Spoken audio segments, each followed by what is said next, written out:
across Africa and around the world. My name is Smart Madu Ajaja. I'm the convener of Open Nigeria and Africa.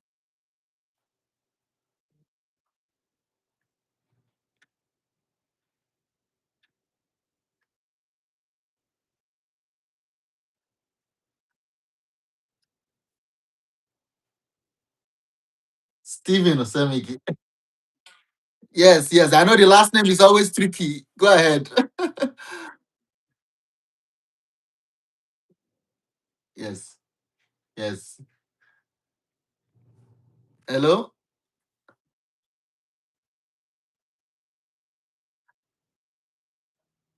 In Nigeria. That is what we are talking about Mhm, today.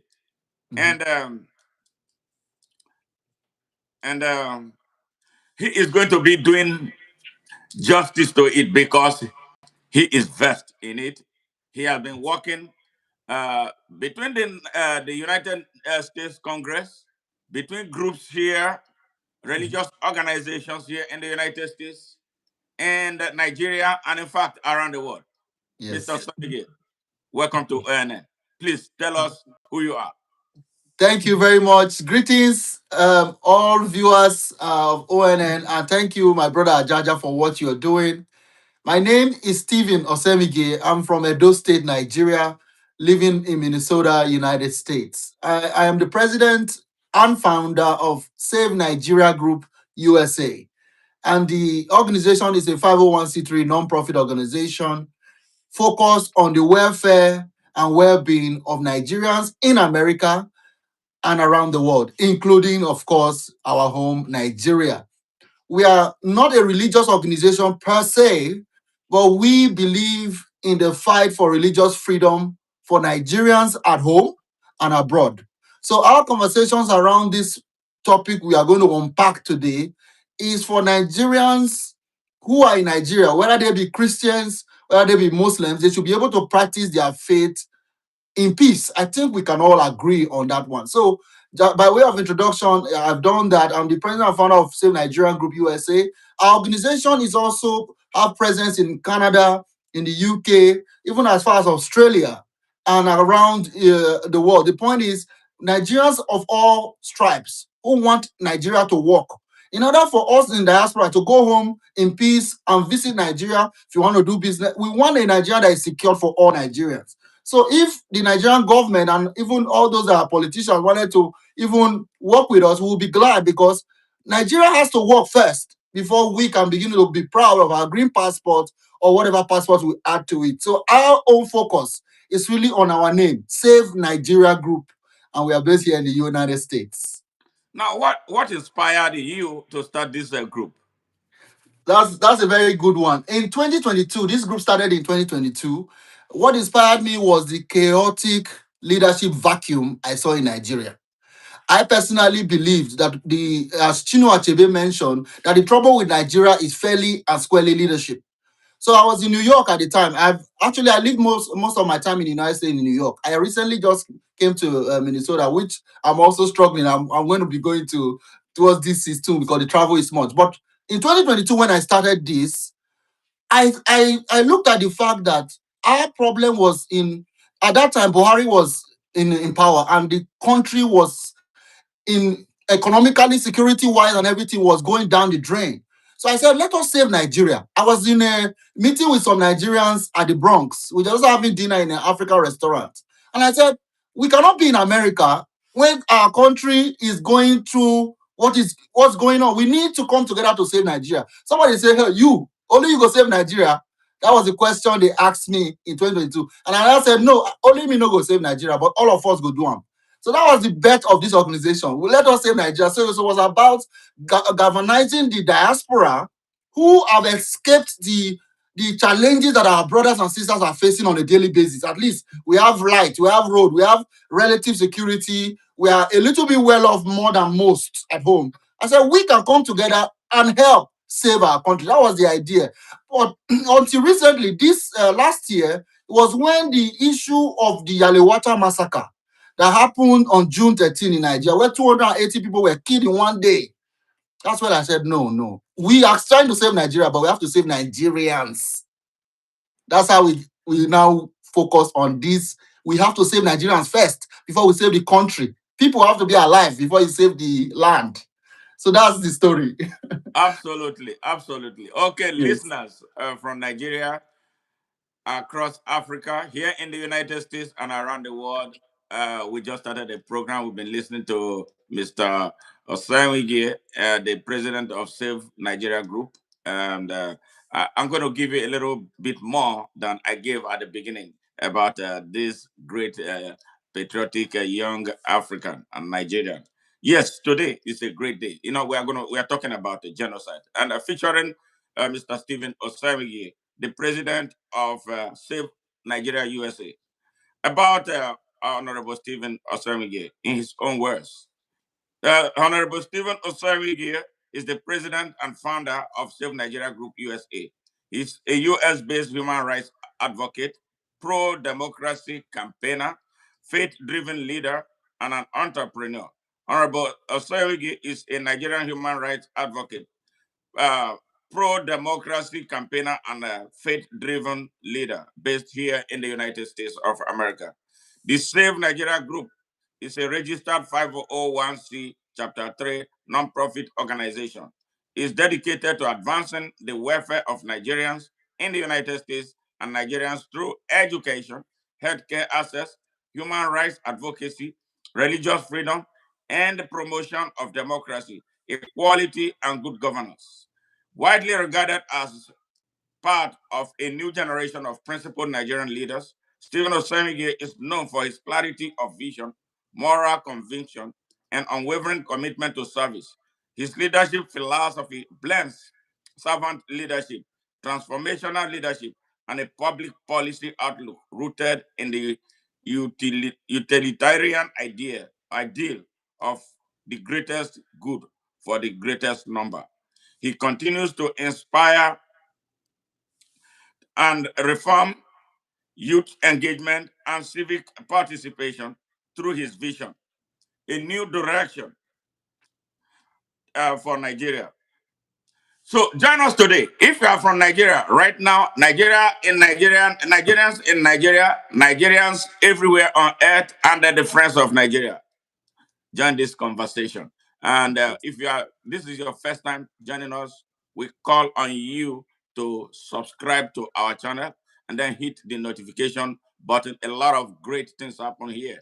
We talk about Nigeria with a lot of passion and patriotism, the way the mainstream media in Nigeria will not do it, because you know what, they are driven by economics. Well, we are not driven by economists. We are not driven by politics. We're driven by the truth, and we say it exactly the way it is. So you are welcome here if you're just joining us for the very first time. And to our returning members, we love you for what you do, for your loyalty. Yes. So back to this interview. This was saying here, there is genocide going on in Nigeria. Can you give us your own perspective of how this whole thing started, where it started from, and where it is leading us to where we are now, that the country is not able to hold it together to the extent that we now need external influence to help address this nagging crisis? Thank you very much for having me and all the returning viewers. Please, all those that are invited to join, please subscribe. I've already subscribed. This is a channel we want to, because what is happening is that the question you have asked, the story on the genocide, it is because of media suppression. And the reason why platforms like yours should be supported is because you are not controlled by any government or special group. You are doing it from Houston out of your love for Nigeria. So I want to commend you. So to answer your question, how did the Nigerian genocide actually start? Well, the truth is that it is ancient history that the genocide against Christians in particular and other minorities, as well as moderate Muslims, have been going on for a long time. We know from history, which Nigeria have removed from the educational curriculum, very sadly. Nigeria was a country that was amalgamated by Lord Lugard in 1914. That is our own history. But before 1914, in 1804, there was a jihad, a man who came on horseback, conquering all the way from the Sokoto down all the way to somewhere we call Ilorin today. And so the Yorubas will know the story of Ilorin and how Emir was put there. Until today, we are still having that fight. And we know what the thief people did to the jihad. Usman Dan Fodio conquest that started in 1804, that temporarily halted when the British came. They kept quiet, but the British did not dismantle the machinery. The British worked with it. It's like you find a horse that is doing something. Instead of you to say this horse is doing bad thing, marching, killing people's children, you ride the horse. The British rode the horse. So what happened is that what we are seeing today, the genocide is ancient. 1804 is not to call into the line, but apologize. But I want to say that some version of this story is that the descendants of Uthman and Fodio, some of them believe that they have to continue until they dip the Quran in the Atlantic Ocean. So the cliche or the word dipping the Quran in the Atlantic Ocean, as outlandish as it sounds, some people believe it.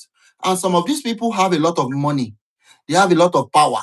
So they can finance that outlandish belief in 2025, 2026. So that is one part of what's happening. Another part of what's happening is that there are groups that prefer to dominate. When they come to your place, they don't just force you to convert into their religion. They want to give you a king. They want to appoint an emir and remove your local chief. In fact, some people wanted to even come and try us in Edo. I'm from Edo State. They wanted to come and try our Oba Atokpe. That doesn't work for us. And I believe it shouldn't work anywhere. So that those people that like to not only just enter a place, force you to convert, they also want to rule you.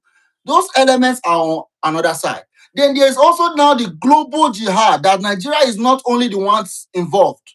The global jihad is financed by rich countries, whose names have been thrown around, that back very well funded. Though. We are not talking small money. They finance and train these people and send them out. That is another part. So you can see that it's a multifaceted problem that Nigeria is facing. Then the last one, which they like to push the most, is that desertification is also forcing herders, because of lack of resources, to find new grazing places for their crops. And because of advancement, farmers and other people have already owned these places they've cultivated. If they keep their cattle in where they are, there is desert, the cattle will die. So they now use guns, use this jihad, use the quest to feed their cattle to destroy people's crops, and when they complain, use machete and other things. So you can see how the web is tied, but this denominator is that there is a genocide happening in Nigeria. And a book I'm working on, my brother, is called the Nigerian Silent Genocide. Because it did not start today. Some people think this is political. Oh, hey, they don't like Tinubu. No, this is not about President Bola Ahmed Tinubu. This thing is 1804. I'm sure President Tinubu was not born in 1804. So this thing has nothing to do particularly with a political party or individual. It's about leadership seeing it for what it is and tackling what is happening.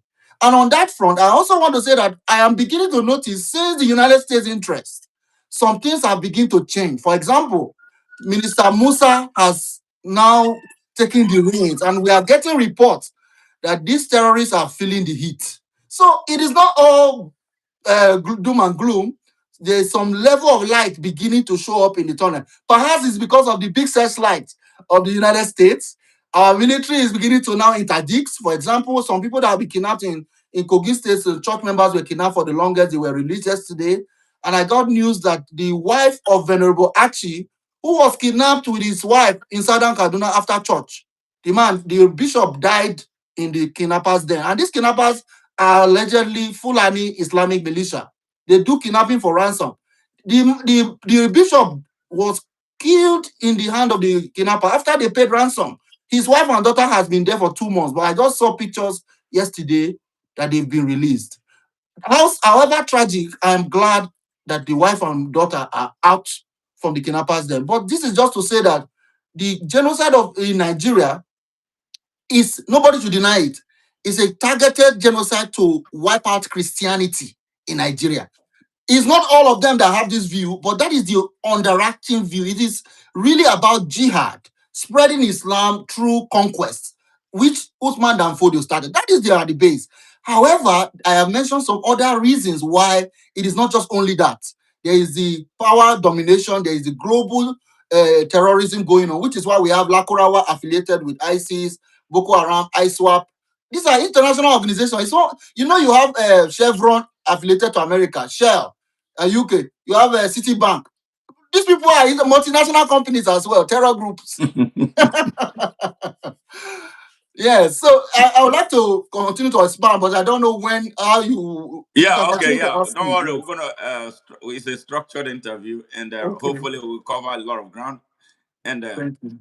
all right, now before I continue, somebody sent a message. I don't know if you are reading it. He said, Okay. Stephen, please remember to debunk the assertion by Arise TV anchors that SNG is a Biafran agitation group on this Oh, platform." very important. Yeah. Should I go ahead with that? Yes, go ahead. Thank you very much. Those that joined earlier, first of all, I respect and I watch Arise TV with a lot of I enjoy their morning show like most of us do, and I respect Ruben Abati. But Barrister Ruben Abati has gone to an extreme version that anybody that does not agree with him is either an IPOB. When I say IPOB, I mean the Biafra group, or I don't know. He has this on. He brushes people aside. But it's a Ruben Abati. If you are watching this, and those that are here, I'm from Edo State, Oviedo Pataki. My king is the Oba of Benin, and he will live forever. You may say not true, but Oba talk by. I also participated politically in Edo. I was one of their governorship aspirants in Labour Party in Oh, 2023. wow. And my friend Olumide Akpata got the ticket and I worked so hard for him. And we didn't win that election. But that's just to tell you that my feet is on the ground and I'm from Edo State. So I have no affiliation. The Afra group is people from the southeast who feel marginalized, and I agree that they have a justification for their marginalization. But I disagree that we need to part our country to solve your marginalization. That's where me and them do not agree. We agree that there's marginalization. I also believe that we minorities from Edo, from Ijo, minorities in Nigeria are also marginalized. Do we now cut our country into 100? No, we need Nigeria to work for all Nigerians. So our group, Save Nigerian Group, is a pan-Nigerian group. And our directors are cut across. We have Adenekon on our board, your friend. He's from the southwest. I have groups from the north. Even a Reverend Father is with us from Kaduna. We open our doors south. I purposely, as the founder, try to get people across Nigeria so that you don't just say this is one group. Yes, we may have people from the southeast, but they are Nigerians. So our group has no affiliation with the division because our name says Save Nigeria. So do you see the conundrum, the confusion in the assertion that Yeah. I don't think he mentioned our name because he said people in America are IPOB, but it's not true. The Save Nigerian Group is at the forefront on this fight. I'm sure you know, like we'll talk about the leaders we are engaging on this issue. We are right at the front row seat talking about what is happening in Nigeria. And the strength of our argument is that we have survivors. People like Frank Wutor from Yellow Water, from Benue. He was with me 2 days ago. He is a survivor. His village was ransacked. He lost 38 members of his own family. He came to Congress, and Congress member to tell them his own truth. And somebody think you can use $9 million to hide the truth? Congress member Riley Moore, which I met 3 days ago, told me, he said, Stephen, my life changed when I went to Benue in December. I saw something that changed my life forever. So you want to think lobbies can change that? They just wasted their money. I told Laolu on Channels TV just now, which will air tomorrow, that they just threw that money through the toilet. They should engage Nigerians on how to solve this. Stop denying. The genocide is real. And Save Nigerian Group has no affiliation or anything to do with anybody that wants to divide our country. Our country is good. As a matter of fact, I also believe that Africa should be one country, like America, United States of Africa. We are too small as Nigeria. We should be together, one army, one education, one standard. We can have multiple language, but we should have a united confederation of Africa so that we can be able to stand with people like China and other groups instead of these many presidents, president of this, president of that, president of, it's weakening our argument. So don't think I'm not like that. I even think Nigeria is too small. I want to grow it. Good. Thank you for that. And I know. Hello, are you with me? Yes, I'm with you. Yes, I know Ruben Abati, how he is. I'm so sorry. I have to say that he's obnoxious.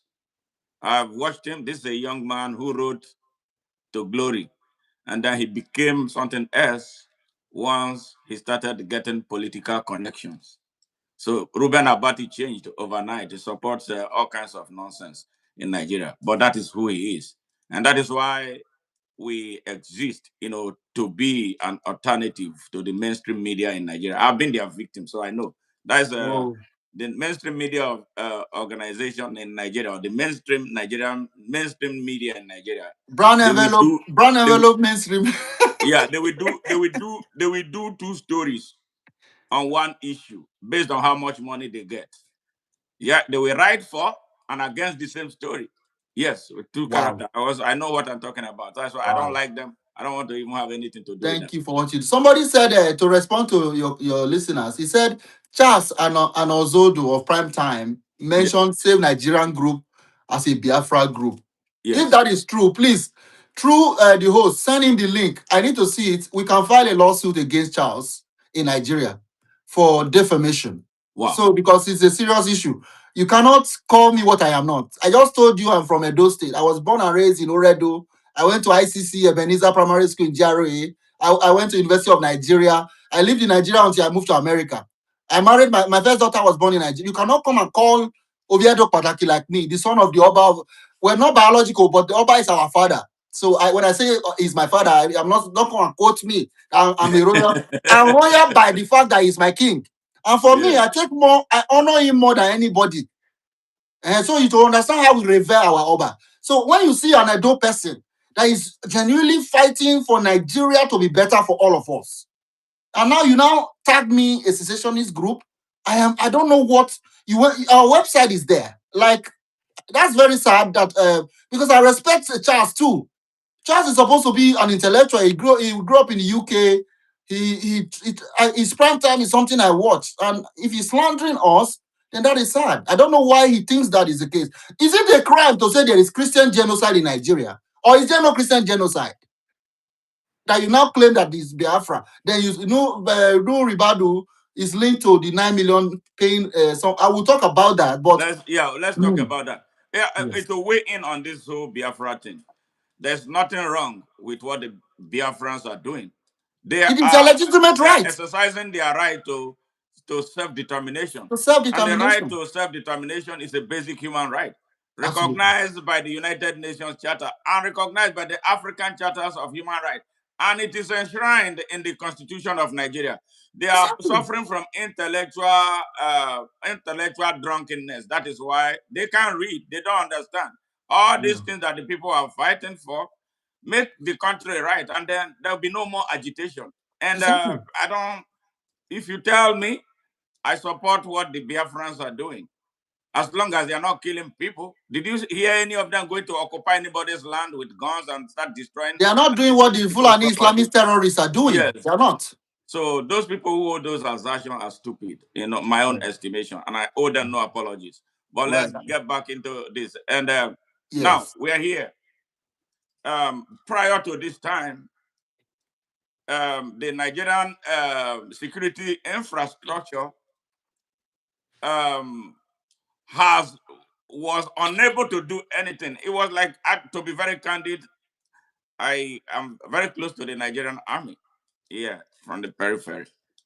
And you know that there was cases of complicity, and then where soldiers will be listening to direction from this mastermind of terrorism they call the Ahmad Gumi, that Muslim Mm. soldiers should shoot Christians. And they hear all this, and nobody does anything about that. So now, what changed between then and now? That suddenly the Nigerian security apparatus is working for the first time for Nigerians. Though even the detail is not what I really want. They are not doing more than they are not doing enough yet. So why are we seeing these changes? If you listen to Pa Adeboye, who I believe the president is listening to, he reacted to when President Trump said If the Nigerian government refused to stop the killing of Christians and deal with the terrorists committing this attack on Christians in Nigeria, the United States is willing and able and will come guns are blazing and will kill the terrorists. He says, when we come, it will be quick, it will be fast, and it will be sweet. This is a quote from President Trump. I'm not making it up. Yeah. When President Trump released that, there was a firestorm in Nigeria. Like, oh, everybody started running their tasket. Hey, voila, they come. How do Yoruba people say it? Voila today, Well, voila today. today. So our father, Adeboye, who is also, he said the president is his son-in-law, came out publicly and said to President Tinubu, move fast. Adeboye is not someone that talks anyhow. He's a respected father. We may not agree with him, but there are people in Nigeria, people like that you respect. He's one of those. When he said that, I knew the president would listen because it's not like president will not listen to me. I'm one guy in America, I'll cause him voila, but he will listen to Adeboye. And I think President Tinubu has listened to advice that if you allow this killing continue and you continue to deny, the ramification could even impact your position. That's the truth. That's the truth. If you don't work with US, you keep denying, you don't give them, you don't cooperate.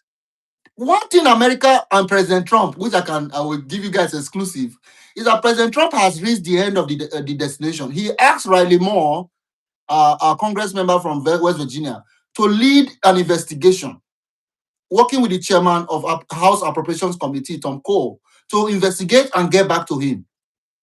But that investigation, President Trump, the next day went on a radio station here in America and said it is Christian genocide. So he has already reached the conclusion. He just told them to go and come back and confirm what he has. President Trump has concluded that what is happening in Nigeria is a genocide.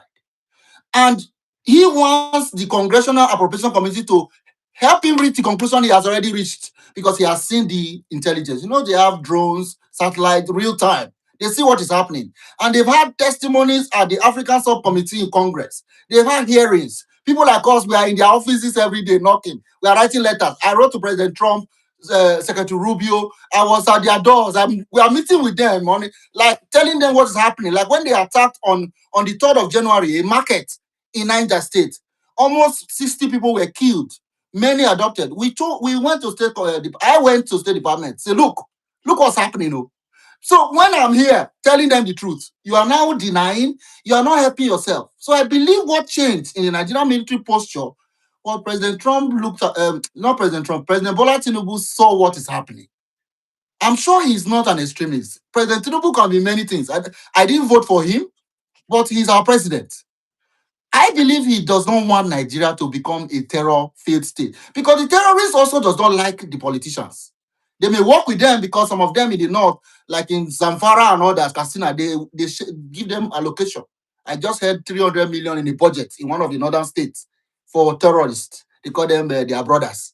That's a topic for another day. But the point is, I believe Tinubu would like Nigeria to be secured as a president.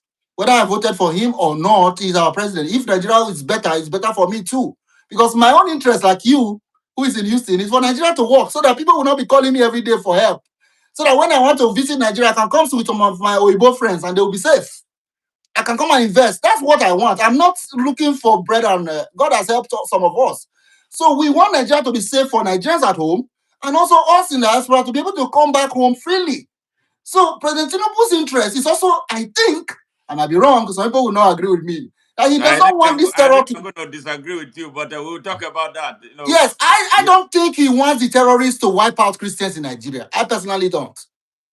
So I believe... For his political benefit, and that is why he has kept quiet for a very long time, because some of the masterminds of terrorism bankrolled his presidential ambition. Even he did not win an election. They brought him by the dead of night on the people of Nigeria to become... Yes.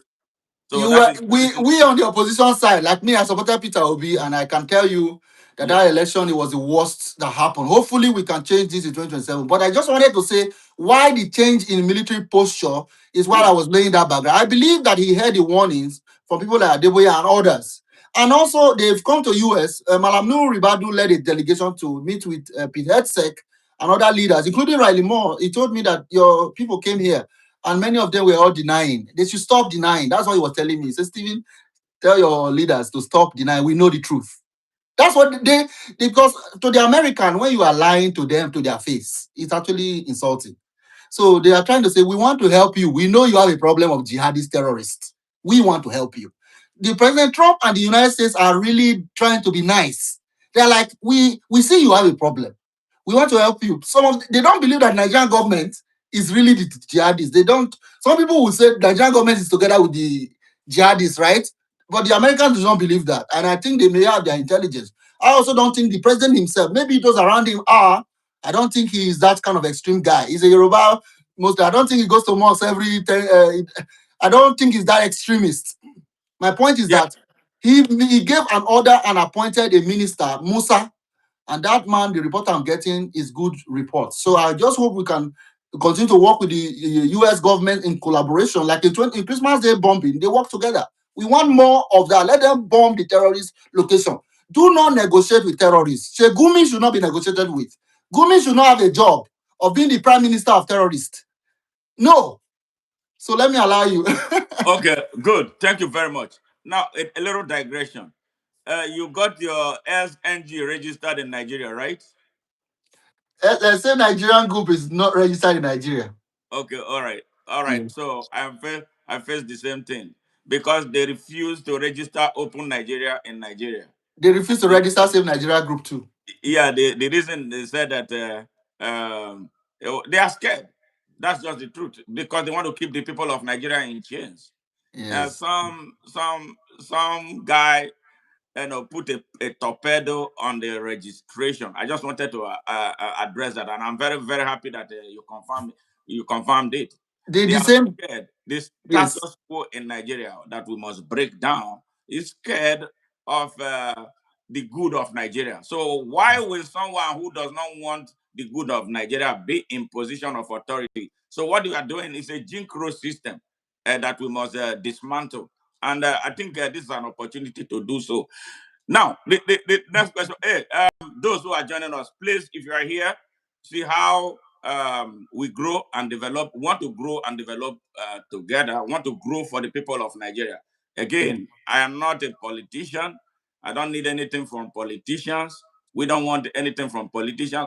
We want, if anybody has to support us, it has to be from your heart, good spirited people. We don't Yes. canvas, we don't deal with drug dealers, we don't deal with politicians who stole our country's money and throw them around as if they are gods. So the best way to help us grow is subscribe to our channel, like what we are doing, because that way you incite YouTube to continue to recommend us. And Yes. I'm very proud of the growth that we have registered. As we speak today, over 2 million people have been through our channel within the Wow. past few years that we started. So Wow. again, the greatest donation you can give to us, subscribe, comment, like what we are doing, and be a part of the group. Thumbs up. Just keep giving thumbs up. Thumbs up. Thank you. Share, share, Yes, share. yes. Now, back to that. So they did not register. As we speak, we are in court with them in Nigeria. Some people Oh, call me, change the name. I say, change. They told me that we should change the name. The people in Nigeria at the CAC office say change the name. I say, oh, change the name. The name is a name. It's a spiritual name. I'm not going to change it. It doesn't matter how long you keep the torpedo going. We will continue to fight that's until we change you. that's exactly what I was told. I said they said I should change the name. That they always people always. It's like, They are scared. oh, no, no, no, no, no, And the no. people doing this are the Islamists. Yes, they're scared. So we have them in court. After 1 year in court, they told me, okay, let us settle out of court. I say, well, I'm not opposed to settling out of court. I thought they were going to reason. And then when we went out of the court, and they started telling me, they suggested names to me. Can you imagine that? These oppressors in Nigeria.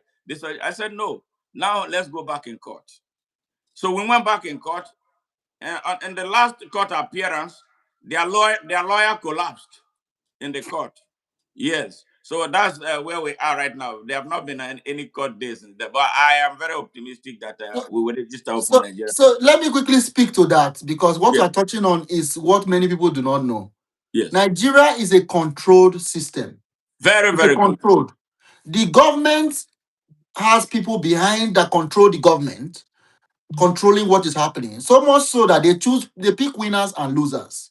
So, which is why some people say they are rich Nigerians. They mention people like Dangote, Adenuga.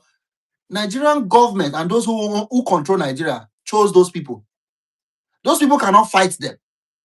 That's why when you see things going wrong in Nigeria, you say, where are our elite? Because in America, you have elite. Elon Musk jumped into the campaign and said America cannot continue to open door for 20 million people illegal to come into the country. Voting and other things cannot be wrong. Elon Musk, that is a businessman, billionaire, the richest man in the world, became a campaigner to get Trump elected. In Nigeria, the richest man is not interested. They will fund this party and fund this party. Anybody that wins. The reason is because in Nigeria, it's a closed control system. You cannot register some things. Like he mentioned his own, that's exactly my experience. I didn't take them to court because I don't have time. I am more registered in America. I can work in Nigeria. What am I doing in Absolutely. Nigeria? I'm bringing food. I'm bringing rice. I'm bringing oil. Like in Christmas, we went to camps with food. I'm doing good for you. When the container land at Papa, don't take it now. I don't need your registration. Save Nigeria Group is a non-profit. We are meeting big organizations. More things are coming. We're going to do well for the 11 million IDPs. I'm not interested in government. I'm not interested in politician or CAC. I will do the work for the people who are suffering. That's my interest. So let them not register if they don't like. We have other ways. When I bring the things, tell me say I not get registration now. Good. Thank you. The war on terrorism, insecurity in Nigeria has been one that I've been so interested in. But I have a question about how it has been conducted this far until the United States began its intervention. But I still believe that there is some critical element that is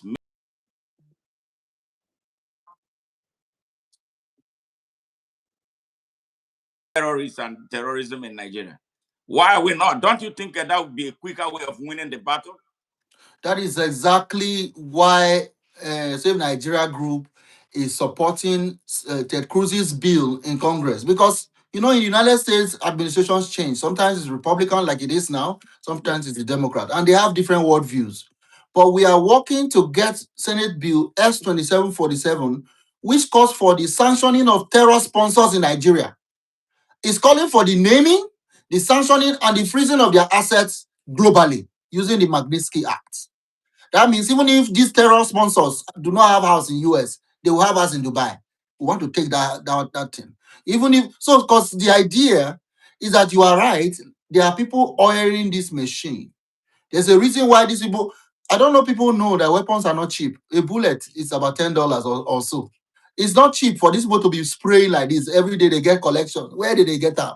I heard that they have drones as well. They have RPG in Niger State. In Niger State, guys, that was last year or so. They shot down a military aircraft, helicopter.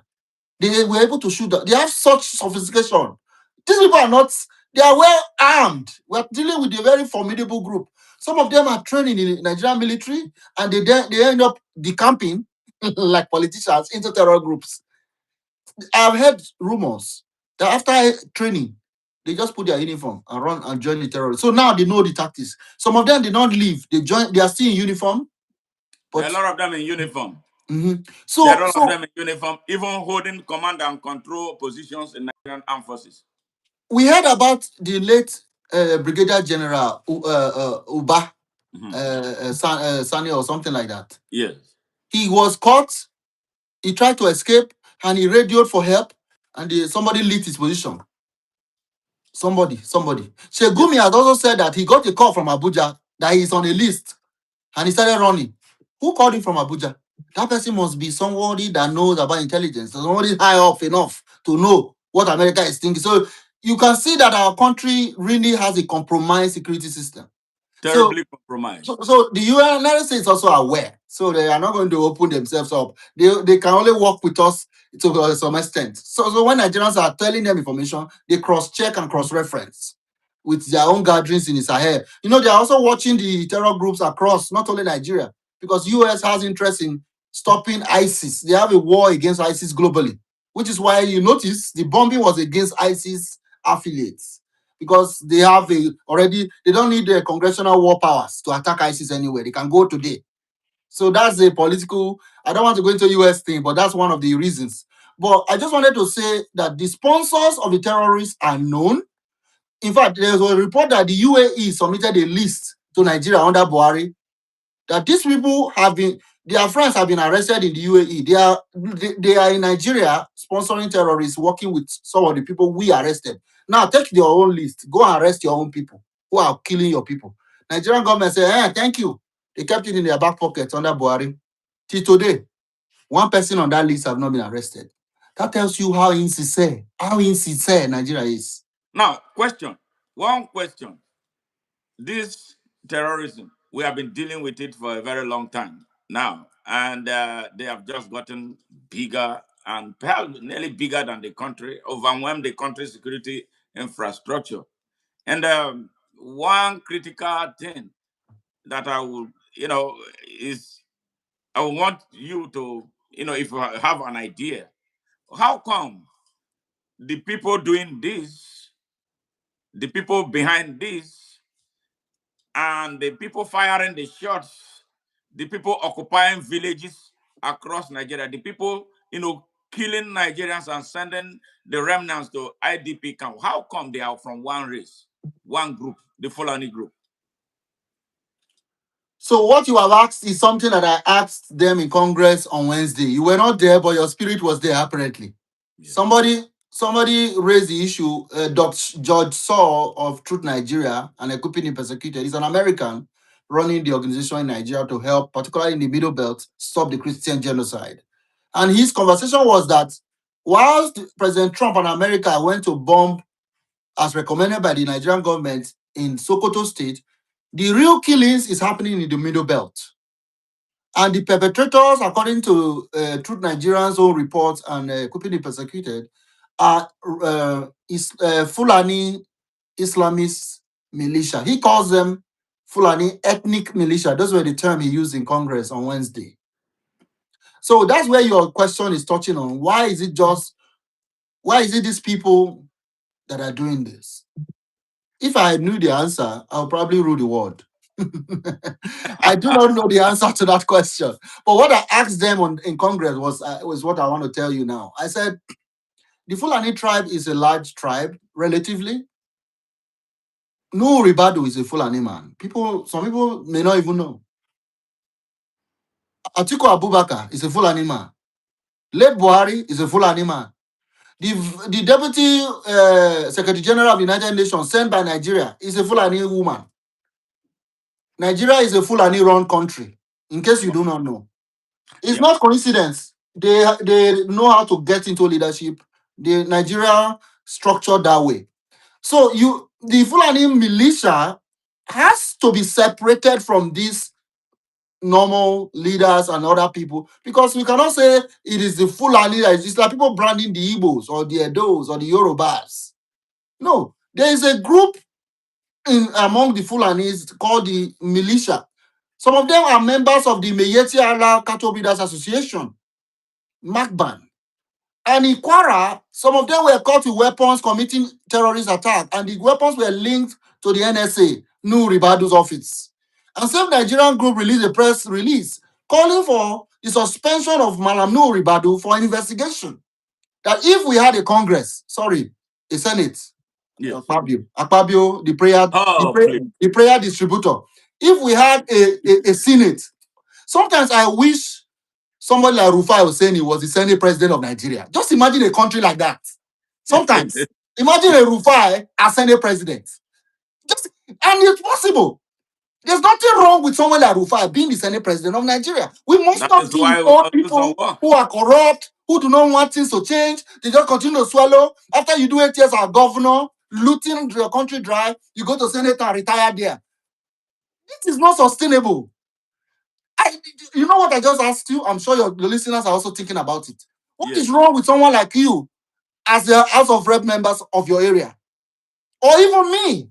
I'm from Edo State. What is wrong with people, intellectuals, people They will not. who care about the people? But we will just continue to allow the worst of us to continue to rule us. So what I said in that press conference, when that report of weapons tagged to the NSA traced to Nuhu Ribadu's office, NSA, I said The this is armed enough for an Fulani investigation. militia.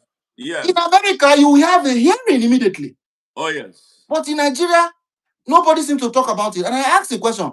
The NSA's reply was that they gave the weapons to Meyeti Allah Cattle Breeders Association Vigilante. And Mieti Allah is the biggest organized Fulani terrorist group in Nigeria. All their elites belong to it. They fund terrorism in Nigeria. America knows them. You know that the United States is working towards naming it a terrorist organization. And that I'm is why aware. they have their woman are here trying to counter the popular opinion in Nigeria. They Yeah. have a way, like you pointed out. They are in strategic, they seize all our strategic institutions from where they suppress opposing opinions from Nigeria. Let That me is shock you. Let what me shock you a little bit. Allah is a terrorist organization. I just saw my friend on my YouTube, Yes, sorry, on my Facebook, Zario Yusuf. He's one of those Nigerians. He's from Southern Kaduna, working very hard on this issue. I yes, just saw him and I remembered because he's very focused on what happened in Kaduna yes. during the administration of El Rufai, which I want to mention. We will go there. Yeah. A lawyer linked to El Rufai was sent to America to go and do what they just paid $9 million to do. He went to Tucker Carlson's show to come and tell you that the Nigerian government, there's no genocide in Nigeria, there's no killing, it's a lie. That what is happening is that the Nigerian government wants to need help, they need help, that they want to work with America. There is not true that Christians are being killed, that all these people are liars. I'm telling you, the lawyer mentioned that he lives in the family house of somebody linked to the former governor of Kaduna State, and he's a personal lawyer of El Rufai. He went to Tucker Carlson. You know why he going to Tucker Carlson? Tucker Carlson is a big Republican influencer. And I said, wow. And yeah, of course, he was paid to do that. He's a lawyer. He went to the show to go and that happened just after President Trump started talking about this. So they wanted to stop it. But that failed. We combated that. We went to Congress members' office. We talked about this issue. We made sure that did not work. In fact, Michael Arnold, my friend, went to Laura Luma's show and they unpacked and they tore down Tucker Carlson's propaganda. So we are here. If they are wise, they will even call us and say, come, how do we help build Nigeria? How do we stop this genocide? Denying it is wasting money. Because we are here to make sure your money is wasted. Can you imagine? Imagine that amount of money Yeah. being given to some lousy lawyers here. Yes, exactly. Really? Yes. Do you know that talking about that $9 million, the person they paid is Roger Stone. Who is Roger Stone? He's a former friend of Trump in the first administration, worked closely with him, but he's no longer in this government. He was even indicted. So he has no influence in this current administration. He's now an outsider. He's the one they went to. And that guy has never visited Nigeria or Africa before. So that money is just in his back Yeah, pocket. you know why? Because he has white skin. They think the white skin color is a passport. I don't Foolish know who people. advises them. Yes. Do you know that money could have done enough to rebuild Yalewata? That money would have not to be rebuilt Birom. That money would have done enough to rebuild Southern Kaduna communities. That money would have fed IDPs. In Edo State, 5,000 of them are in Edo from Borno. And they've been there for 10 years. When we're going to give them rice in December, they said, thank you. We eat once a day. Children eat once a day. And you carry 9 million to go and dash Oyibo man. Oh, no. Yeah. Oh, no. Yeah, that's the mindset. Look, okay, we're going to come to something. Now, Yeah. we are here. Now, when the United States um, threatened to move into Nigeria, which they did, and I expecting some more. I don't care what anybody thinks because we are incapacitated. We cannot do it. People were raising questions about sovereignty and territorial integrity. Now, tell me more about what do you know about Nigeria. I don't know how old you are. I'm 63 years old. All right. Oh, yeah, you're my senior now. I'm Yeah. only 42 this year. I'm a young So man.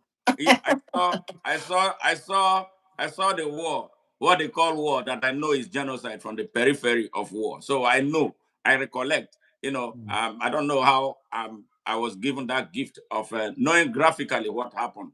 That I saw, it was a genocide. It wasn't a civil war, but those who make the story in Nigeria, the media controlled Nigeria, we put that narrative of a civil war. And the people who created the civil war, their descendants are the ones continuing to destroy Nigeria.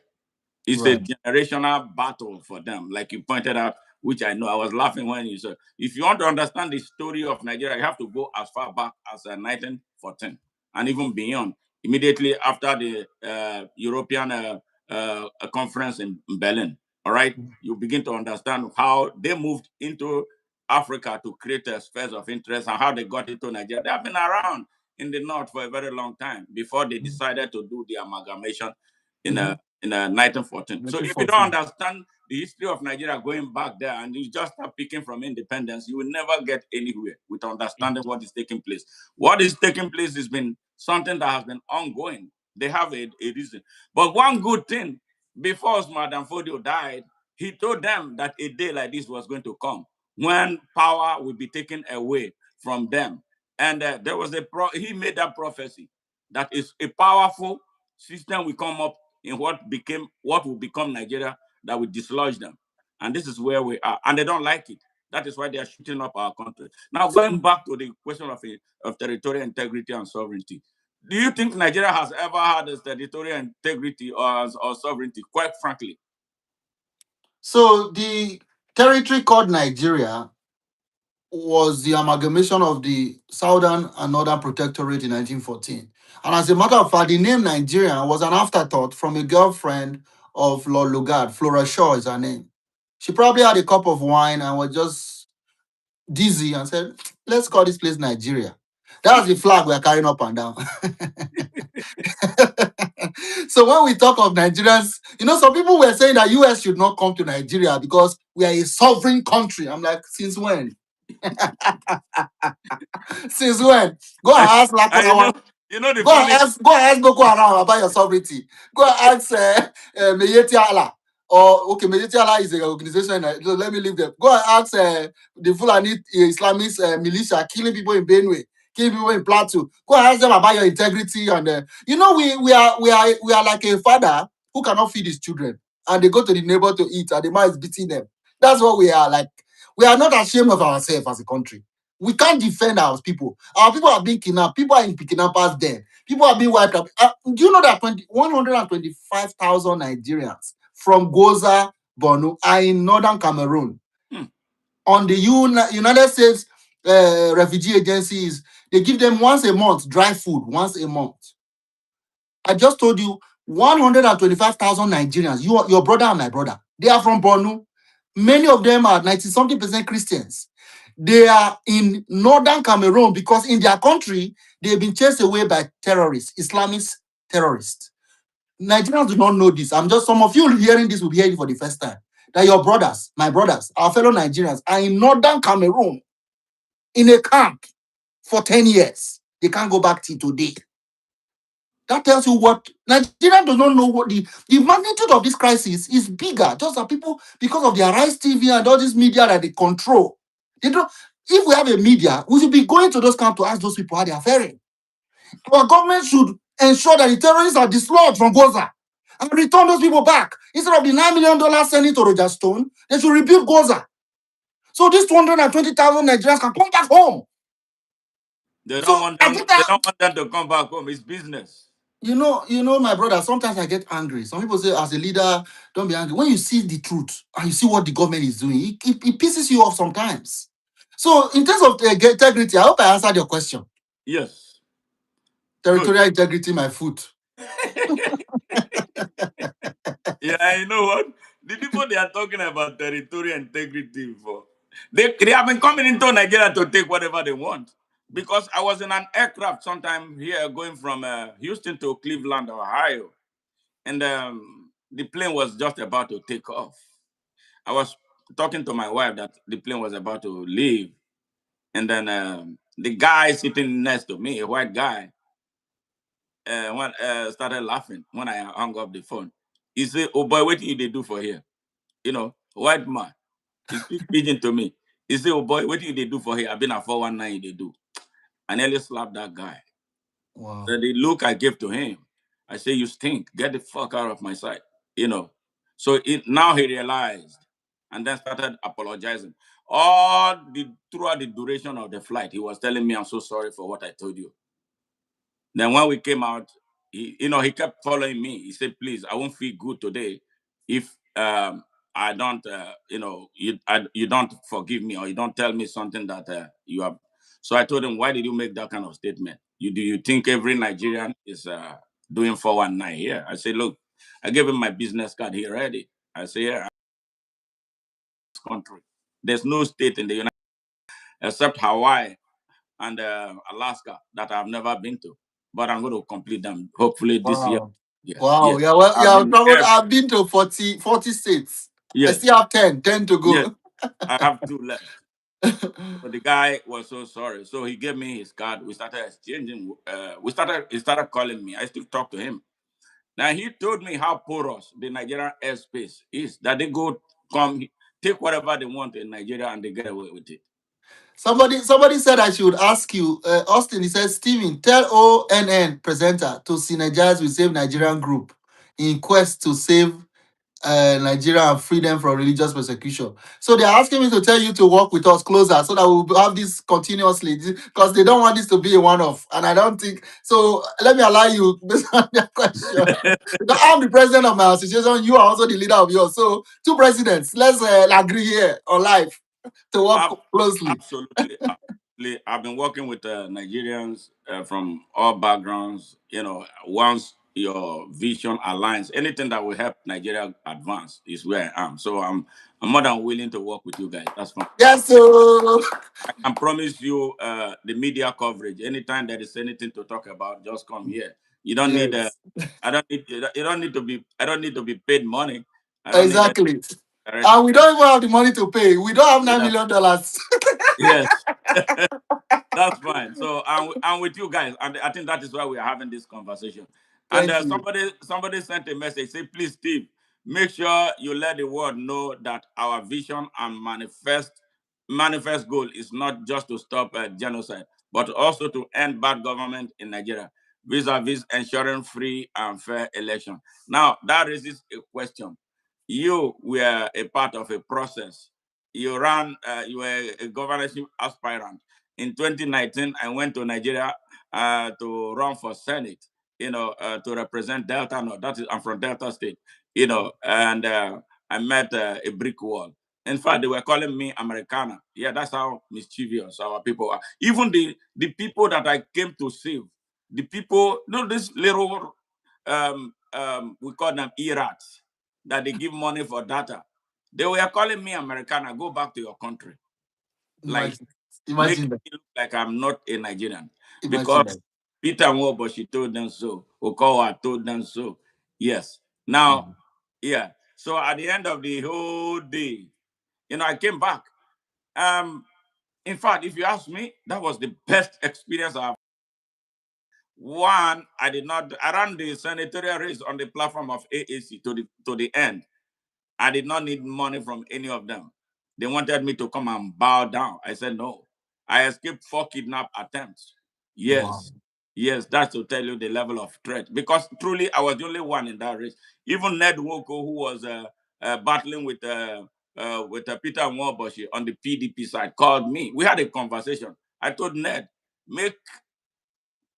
just be the kingmaker. No, he will not because of his greed.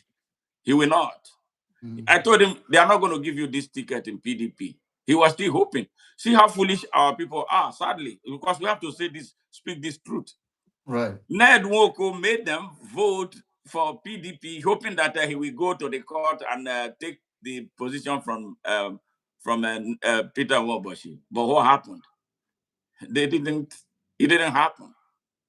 And then he went to the court again. One kangaroo court gave him a ruling, and he thought that was it.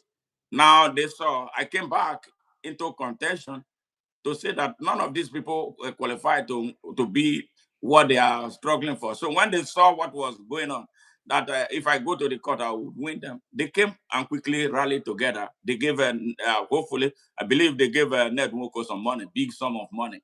And then that was the end of it.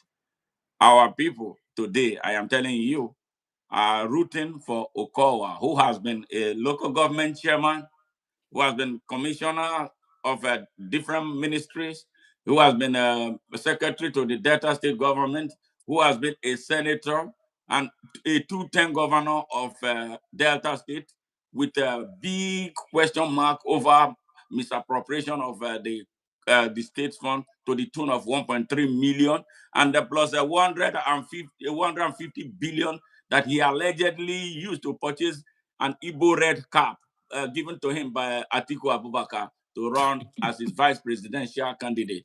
These people are obnoxious. Our people, I'm telling you, today, he has occupied the whole space on the internet. They want him to return to the Senate. Now, how can you run in that kind of system? The question I'm going to ask you about that, they're talking about 2027. Good Do governance, yeah. you think anything will come out of 2027? Looking at Bola Ahmed Tinubu, how he came from the periphery, he didn't have access to the lever of power, and now today he has it right here. How is anybody like you, me, and any other good-spirited Nigerian going to run in an election like that and hopefully win? How? We don't control anything? How are we going to? Yes. Again, just like you asked me before, if I know the answer to this question, I'll be the richest and most powerful man in the world. You're asking me these questions that I don't have answers to, but I can give my own Yeah, suggestion. we have to talk about it because it will Your perhaps experience, inspire a new thinking among our people. your experience is very similar to my experience. When I went to Nigeria to run for governor of Edo State, it was because of passion and looking at what is happening, looking at what's happening in America. I'm like, these people are not superhuman.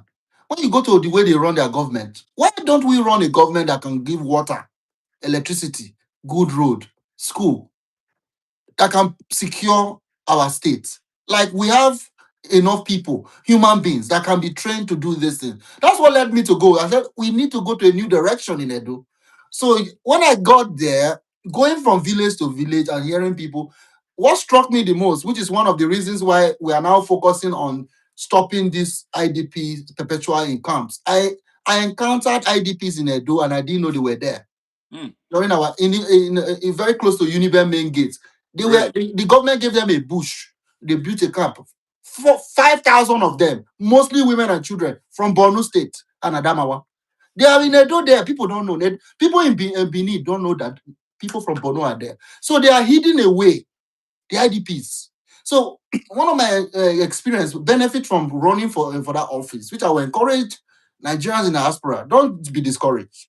You will learn. I educated myself. I saw how bad our roads really are because I had to go from local government to local government, village to village. I had to sit down with chiefs. In fact, my Benin language was not very smooth again because I've been in America for a bit. So I was struggling with Nayase Doni to the kola nut and all that. In fact, I had somebody with me who was drinking the hot because when you give them drink, they say you must drink. I said, oh, yeah, help me. So that exposure and knowing what is happening is why we must be engaged. So the electoral system of Nigeria, just like I mentioned, the registration of your non-profit, it's just like the election process. It's closed and controlled.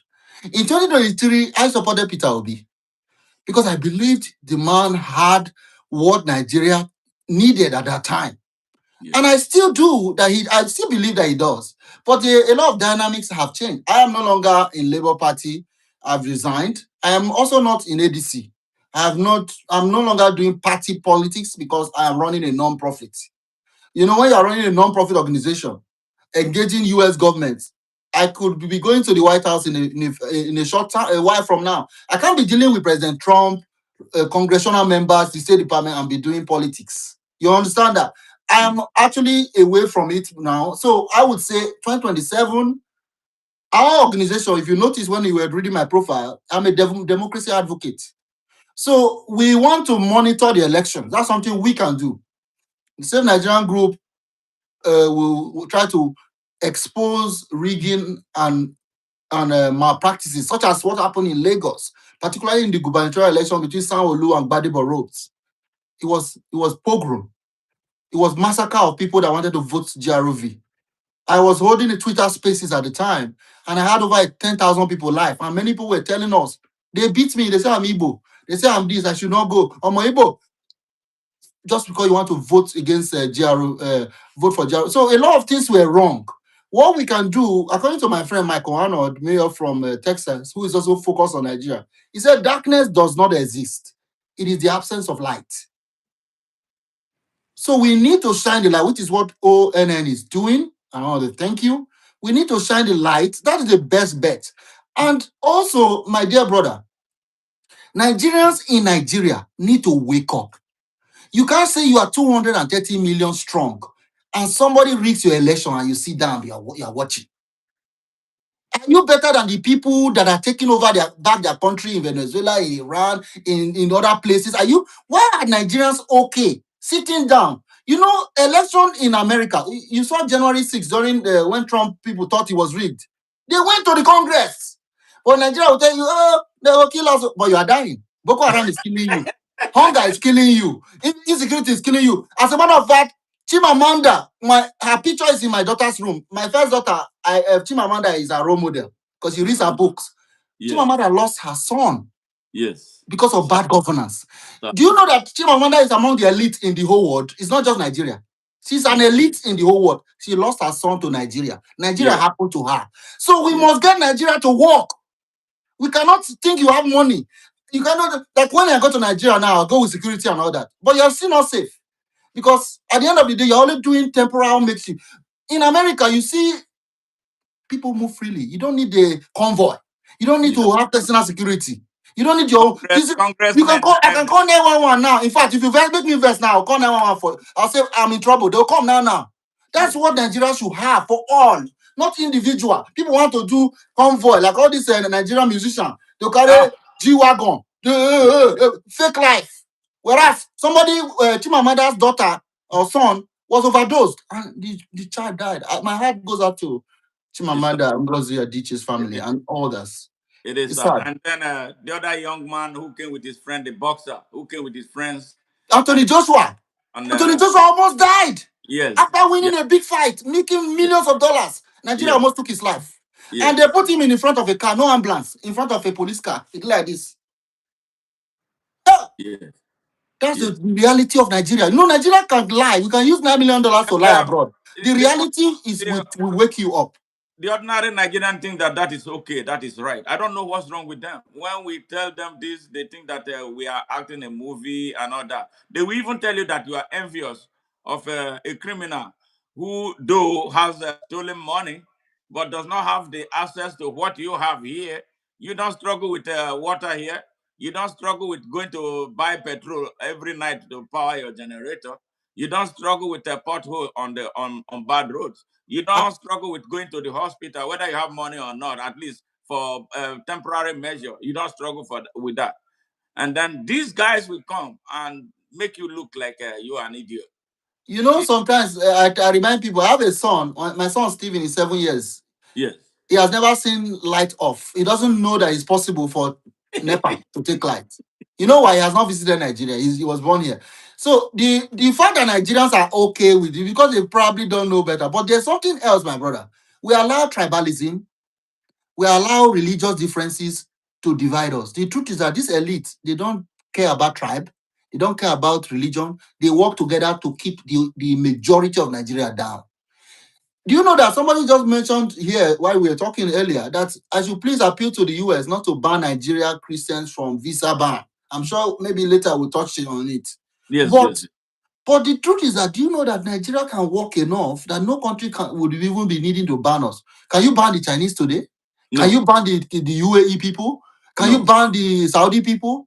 It is only poor people that are badly run, that is a terrorist-infested country that are bad. Yes. If you run your country well, nobody will ban you. Absolutely. That's why Nigerians in Nigeria, instead of fighting to get US visa, you should fight to fix Nigeria. Because 95% of Nigerians will never travel. That's the statistics. 95% of Nigerians will never travel. They will remain and they'll grow old, God willing, and die in Nigeria. So why are you talking about visa? Visa is for the 2%, 3% who are elite, who can afford it or get luck. The majority will be at home under bad governance, under mosquito, under no hospital, under insecurity, under Boko Haram, under Fulani Islamic militia. We need to fix Nigeria. As a matter of fact, me, I don't like America either. in terms of living here. I like the country, God's own country, the best place in the world for me. But Yeah. the winter too much. I'm in Minnesota. It's too cold. It's too cold. I like Lagos. I like Nigeria. I like Benin. I'm a Benin man. I like my Yeah. pounded yam. So I we went. want to go home too. Yeah. Not be only you. So Nigeria has to work for us. We Ab- can't remain abroad. We want Nigeria to work. The Jews in America, they are the largest population of Jews outside Israel is in New York. But they are always going to Israel, sometimes 2 times a year. If Nigeria is working, Air Peace will fly from get direct flights and take us home. We want to go home. I'm sure you have relatives, you have friends that you have not seen for a long time. You want to visit. Now we're just doing only Lagos, 30 December, and even in that Lagos, it's just island. We need to get Nigeria to work for all. You know? Good. Good. One critical question. You know, at independence, our independence was premised on one Nigeria. One Nigeria. Do you believe that one Nigeria truly exists? Well, one Nigeria does exist. You see, the country we have today is one Nigeria, at least in on paper. On paper. Yeah. On paper now. We have a passport, right? A green one. Uh-huh. Uh-huh. So one Nigeria does exist, but I know where your question is going. Forget there first. Okay.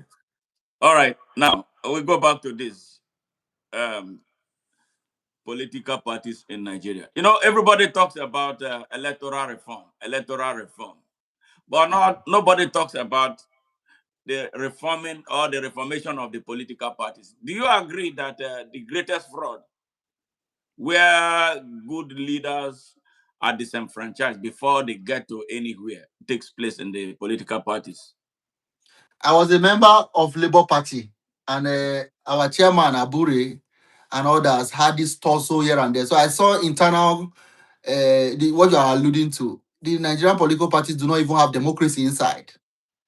So that they are trying to go and win election under a democracy, but internally there's a lot of problems, and many of them you have factionalization, which some people argue that is a Tinubu's game. Break the opposition, confuse them. But I don't have the evidence, but it is clear that all oppositions in Nigeria are under siege, which is why ADC, I hear, is now the only alternative, really, credible one. And a lot of people are flocking in there. And I've been getting calls. They've been calling me and say, come and join ADC, please. Come and run for Senate. Come and run for House of Rep. I say, come, I should leave what I'm doing, trying to save Nigeria, to come and do House of Rep for you people, man. To do what? To go and join a family them. To go and be getting prayers. You think my problem is prayers? Our problem is to save Nigeria. We are in a very critical juncture. I believe that President Trump is the first president in a long time to focus on Nigeria. And we Yeah. must seize this opportunity now to make Nigeria to reset it. I recommended something on December 1st. We did a rally on Congress in DC.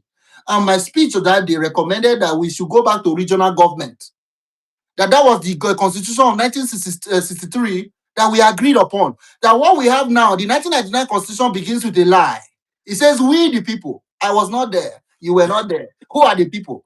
I don't So know. we need to abandon and repeal that constitution and go back to the one that we agreed so that each region can protect themselves. So that if our brothers in the Northwest want Sharia law, they can have it there. But don't bring it to my Edo state. Don't bring it to Kwara or Oyo or Enugu.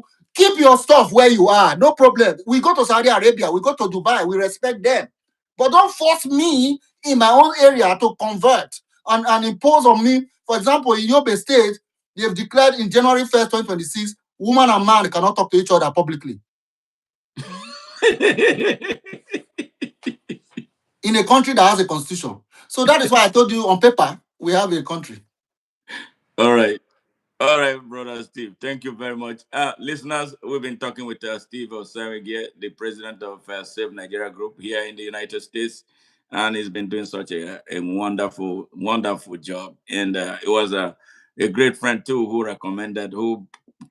brought us together. And I'm happy we are having this conversation today. Just a few days ago, I spoke with Mike Arnold, surprisingly. I was Okay. called you the night we spoke. I was asking you if you had his contact, but somehow I sent a message. He responded, and the following day we spoke, and I'm very happy where the conversation is going. So I'm going to have to call him later in the day. I'm my show in no distant time. He's a great guy. You should have, and I'll let him know I was here on your show as well. Yes, yes, yes, yes. So Yes. he sent me a proposal of what they are doing. Just yesterday night was when I had the time to completely read it. It was such a lofty thing that guy is doing, and he deserves all the commendations Nigerians can give. What some Nigerians cannot do, somebody else is doing it on our Yes. behalf. Yeah, Yes. and that is that touched me, and the elaborate plan that they have and what they have gone to do. And there's one, standing up to the grandfather of terrorism in Nigeria that people worship in Nigeria. And I have been demolishing him too, because I told him it's going to be the last Sultan in Sokoto, and it's going to happen. It's going to be the last. We cannot. Marco Arnold dropped a bomb on December 1st at the rally. He said that he wants them to designate the Sokoto Caliphate as a foreign terrorist organization. Of course, the Absolutely. Sokoto Caliphate had to reply him and all that. He has been going back and forth with them. Michael But that Arnold is says from his own investigation that the Sultan of Sokoto has a question to answer regarding what is happening. And that's my Konano's position. And you can see, as a Nigerian, you can relate to what he's saying, but I am a Nigerian. I know the way I revere my Oba of Benin. I yeah. know they revere the Sultan. So, Sultan of as a Sokoto, Nigerian, I try to avoid that, But no, no, he no. is not a Nigerian, We he's an have to American. understand too, because this is very important that we know that man is not a traditional ruler. He's an Islamic leader. Because of this agenda, they found a way to twist the whole thing. It's not. It's not a traditional ruler. When you were studying history, did you study the history of Fulani Empire? Or Fulani, no, there was nothing like that. They came about 222 years ago to twist the Hausa people, seize their land, impose all their fake institutions on them. How can you be a traditional ruler of a people you don't share any tradition in common? No, it's not. And you are aware that there is a bill right now at the National Assembly brought through uh, one Senator Bako. It was Bola Tinubu's bill, to placate him ahead of 2027. The bill is suggesting that it has passed two readings, but that bill is dead now. That they should make him the co-chairman and the owner of Ife, the chairman of the Nigerian Traditional Rulers Council. Are you aware of that bill? It's on the Senate. It has. I'm aware of the bill, but we don't Okay. agree with the bill. We All don't right. agree. Thank you. That's the extent that they are. So that guy is not a traditional ruler. He cannot be a traditional ruler over a Hausa majority that numbers over 90% of the population. The American EU is speaking. They say that guy. Yes, that's exactly what it is. I don't recognize him as anything. He's just a floor member and an invader. That is where his position is. But Nigerians have been shying away from doing the truth. If you understand what's going on right now, you know there is an Hausa rebellion going on right now. I'm at the forefront of it. There's a Wow. rebellion brewing in that north of Nigeria. The Hausa people don't want them anymore. Yes. Wow. I am Wow. telling you authoritatively. So So maybe, yes, here's my reaction to that. Very quickly, sorry to interject. I just wanted to yes, say that Nigeria is in a precarious position, which is why I was saying that this current U.S. government, led by yes, President Trump, can do a lot, and I'm engaging U.S. Congress on this. As organizations, say Nigerian group is engaging. We have a lot of fault lines. The Hausa Fulani thing is a fault line that you are talking about because the Hausas have been oppressed, even though they are the majority, and they yes, use their number and population to move together. Hausa Fulani, they yeah. don't There's go nothing like Fulani Hausa. alone. They always tag them along. You are Fulani now. That's what they are saying. Go Uh, ahead. so so I don't know enough to be honest about it, Yes, yes, but I hope to learn more. But there are other fault lines, even in the southeast. Those that are fighting for their emancipation under Biafra. It's another conversation. Sunday Igboho, who now lives in Germany enjoying, he's another guy, Yoruba Nation. I'm sure you have encountered him. So we in the Niger Delta, there are conversations around resource control still going on. Yes, they Mhm. may have paid some of our brothers securing pipeline, but you Yes, cannot be you pay to be a security on your own resources and you're happy. So there are conversations around the gold in Zamfara. It's not Nigeria gold, it's Zamfara gold. Zamfara good, The right? oil in Niger Delta is Nigeria oil. It's Nigerian oil. How is that justified? Yes, they built the NMPC around it in 1977. That Uh-huh. they found gold in So the Zamfara. North is not Of the sharing with us their own resources, but we are supposed to share our own resources with everybody. yes, How is that fair? So there is it's no not fair. equity, there's no fairness, and there's no justice. So that is at the heart of our conversation as we're engaging beyond just the Christian genocide matter. To save Abs- Nigeria, we have to get equity, we have to get fairness and justice for all. Now, good Sharia law. This man, What? this What? ONN, you are a firebrand, though. David did not tell me that. This one not be small thing from you are going from one fire to another fire. Sharia law in Nigeria. Obasanjo allowed them to introduce it, even though it was a violation of your right, my rights, and a violation of the Nigerian constitution. Somehow they had their way. But looking at Sharia law, now what I tell the people who care to understand, and a lot of them are agreeing with me, a lot of Muslims don't want it, to be very candid. It is an elitist, Fulani elitist weapon against the poor, especially targeting the Hausa people who are now beginning to raise their fingers. Now, how come a young man from Adamawa State, uh, 12-year-old, perhaps very hungry young man, young boy, and maybe perhaps an Hausa boy, a Fulani, whatever he is, but he's a Nigerian. He stole cell phone from somebody's pocket, and then they took him to a Sharia court, and then the Sharia judge passed a sentence that his both arms should be chopped off. They chopped off his hand. I wish I can show you that. If I knew that, I was going to ask that Don't question. show me. I see a lot of terrorist graphic image enough. Yes. So they chopped up this young boy's hand. So they ruined that boy for life. They chopped. I wonder which doctor would do that, or did they?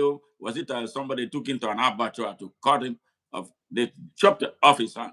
Now we are talking about Abubakar Malami, Muslim, and many of Hadi Sirika is a Muslim, and Idris, this accountant general who stole 81 billion and then went to the emir of Kano's palace to get a chieftaincy title. He's a Muslim. So how come they did not use the Sharia law to try those people?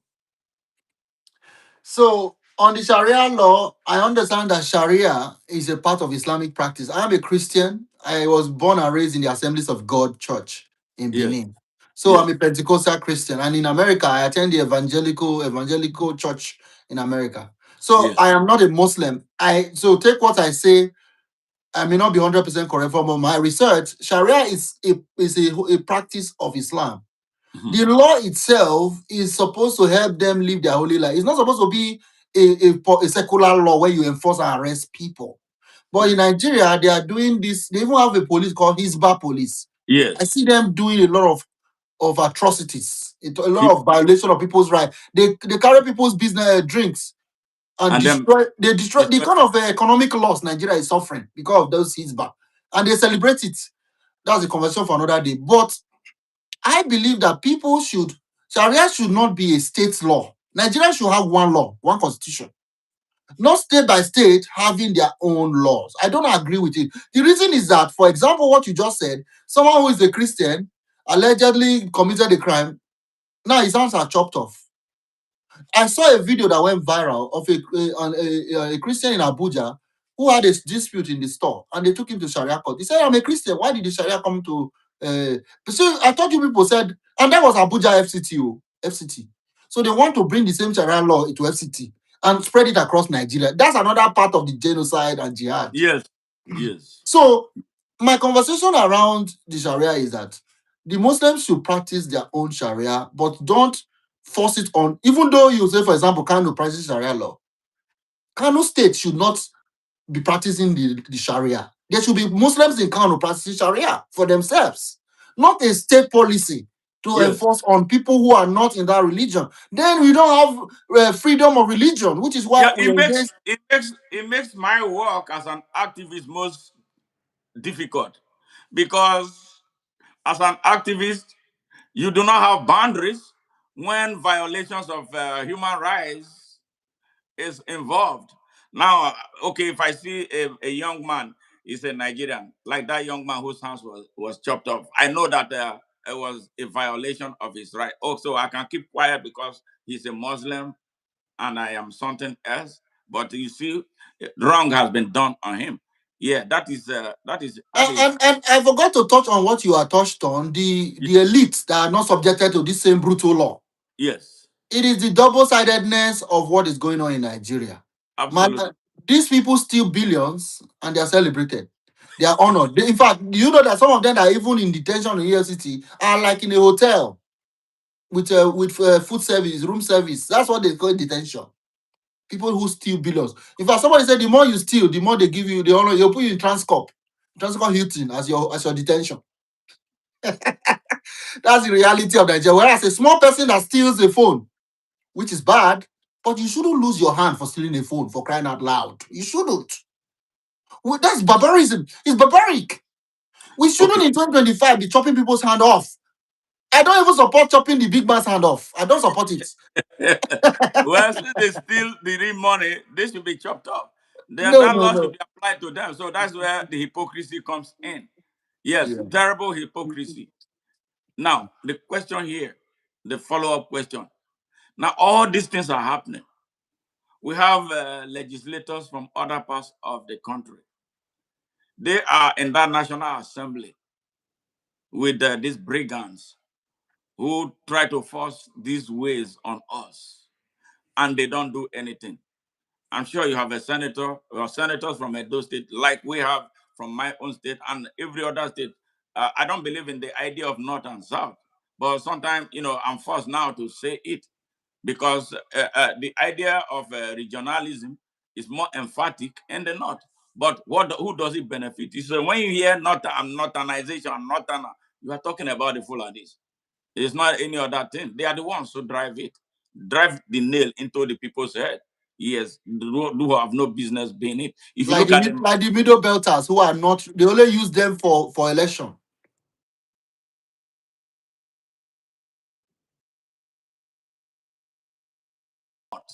and then the other side, the little coastal places are the one they call South now. Is that fair? But the question I'm asking is this: what do the people from other parts of Nigeria who go to that National Assembly, for instance, or those governors from the other parts of Nigeria, what are they doing with all these things happening? These Fulanis, Fulani elites, they arm the militias, destroying our people, seizing their lands, and driving them into IDP camps. Because I've been asking this question: how come these same people they steal from the same pot from where the Fulani elites are stealing? So what do they do with their own? How come they are not able to arm our young people to fight back? Like in my hometown in Abavo, they have kidnapped over 100 people.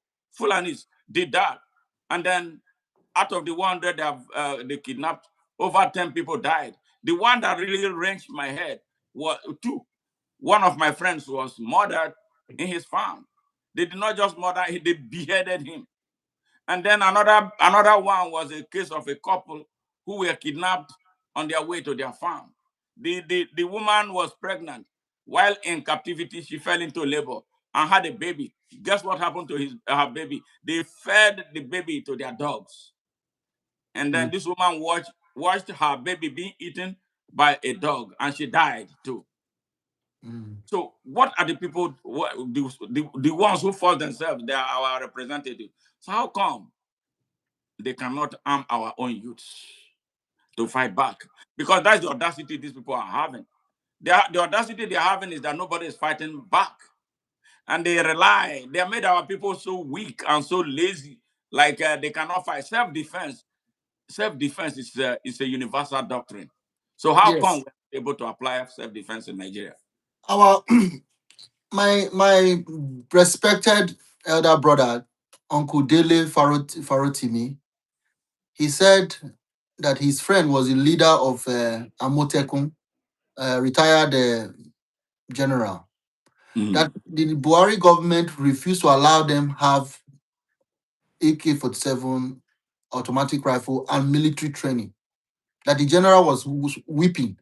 That the government, knowing what has happened in our war, and all this incursion and all these Fulani Islamist kidnappings, that they needed to protect themselves. So Omotekun was a very good idea. But the Nigerian government, the one that controls your registration of your NGO, Mhm. that same one that controls INEC, that controls banks, and that same one did not allow Amotekun to have weapons. But that same government, through the office of the NSA, supplied R-15, brand new ones, to Meyeti Allah Cattle Breeders Association. Yes. So if you don't smell the coffee or don't know what is happening, I won't reach the conclusion you are looking for. You reach your own conclusion. So we all have sense now. I went to school. You went to school. Eh? Good. Yes. So the truth is that the evidence is before us. I said, and I will repeat, the current status quo is unsustainable. And what is sad is that every government, when they are coming, they talk about um, reform. They talk about there's something they use. I've forgotten. Tinubu said it. Peter Obi said it. Atiku said it before 2023. Restructuring. Restructuring. Restructuring. Now we are going to 2027. You are going to start hearing it again. It's the boss. It's the buzzword. Once they get to Abuja and they see the power they have, they say, "Kai, no restructuring here." So Nigeria, you go grow old, you become a two-seller before restructuring. The truth is that the senators you are talking about that go to Abuja, my senior brother is the senator of my own side, Neda Emerson. Very close. We have close. He's my oga. If you see this video, now you will call me. He's my oga. I love and appreciate him. He's Yes. misunderstood in Edo South. That's a topic for another day. They say he's not doing enough, but his heart is in the right place. But my point is this: when they get to Abuja, the senators have to obey Akpabio. You saw what happened to Natasha Poti Mm. when you step out of line. So these senators are not as independent as you think. I'm even talking of Senate, not to talk of House of Rep. House of Rep. That's why somebody was telling me to go to House of Rep. I'm looking at them like, what do you think? What do you think I am? I should go and sit down with the 400 and something people who does nothing and waits for what President Tinubu says. Anyway, my point is this: Nigerians must have to take back their country somehow. Yes. Nigerians. You know, Yes. when you say our number, 230 million, are you sure? Because if we're actually 230 million, that's a lot of people It's even to, more to, than that. to be ruined by less than 100 people, Abi. Like, Yes. are you sure we're actually that number? Like, when They you look at reduce. what's happening in Nigeria and what Nigerians tolerate, do they understand Oh, who we really are? Like, our country have to work. State and regions, I even have a problem with state creation because no democratic government has created one state. It is largely military generals from the north that cut and divide ourselves. Delta State and Edo State was Bendel State. I did not yes. ask them to cut us apart. And We what is love even and what? In love it. Edo, they Bad. cut us and made us landlocked. We don't have Yes. access to the sea in Edo. They cut Yes. us and make Ogun State is our own access to the sea. So I have Yes. to beg somebody from Ogun to enter a port in Edo. So that's Babangida anyway. I know Yes. that you are from a Delta now. Some people will argue that in your own Delta State, Warri should be the capital of Delta State. Warri. It has always been. Now they can't go Asaba because of Miriam. That one on our own side. I'm just trying to tell you that democracy in Nigeria is not working. We need to make it work. Our problem plenty, but I'm just trying to touch on the issue around Nigerians should not rely on this senator or that senator because those people are under extreme pressure. They can't talk. If they talk, they'll suspend Yeah. them. The reason they cannot talk is because of how they emerge. They are not a product.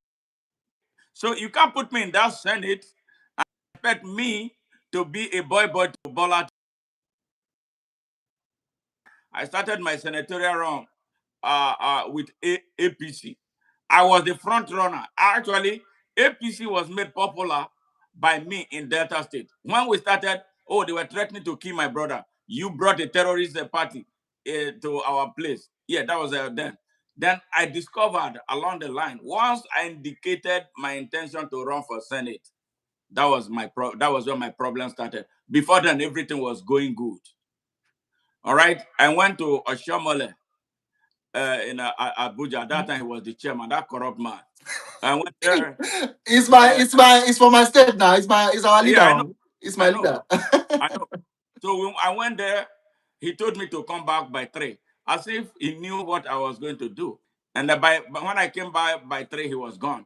And that night was the night I had to return to the United States. What happened was when they changed the cost of buying the nomination form, it's not like I did not have the money to buy it, but I thought it was unfair how they changed it, because that's where I was. That was one of the questions I asked you. They screen out good people with that process. When they jack up the cost, it's only criminals who have stolen from the government that can afford the that's why we are locked up the way we are. So we want an open system where anybody, in fact, let them do. Why are they afraid of doing independent candidacy in Nigeria? Because they know that the dynamics will change. It is They still the know that same. it's It is about. still the same thing that happened to your registration of your NGO. Yes, yes, yes, Control. Somebody is asking that the DSS director said Nigerians should protect themselves. Let me speak on that. yeah. Please do. The DSS is lying to you. Sunday Jackson was sentenced to death, spent 11 years in death row. Why? A terrorist came to his farm trying to kill him and destroy his farm. He fought and overpowered the terrorists and killed the Fulani terrorists in the process, who invaded his privacy. Just like in America, there's something that stand your ground rules in some states. He could have, Absolutely. he was standing his ground and in defending his own life, the attacker was killed. The court of Nigeria, from lower to higher in the state, sentenced him to death. Yes. Don't listen to this DG of the DSS. He's a liar. He It's a works big for the lie. system. He works for the system that you are talking about. They want to set you up. They're trying to set you up. Do you know that it's only hunting gun, den guns, and the rest that you can license officially? You cannot have an R-15 in Nigeria. And if you carry a den gun that do one, then look, people like the Islamic military is spraying you already. You are dead. It's not. You don't bring a knife to a gunfight.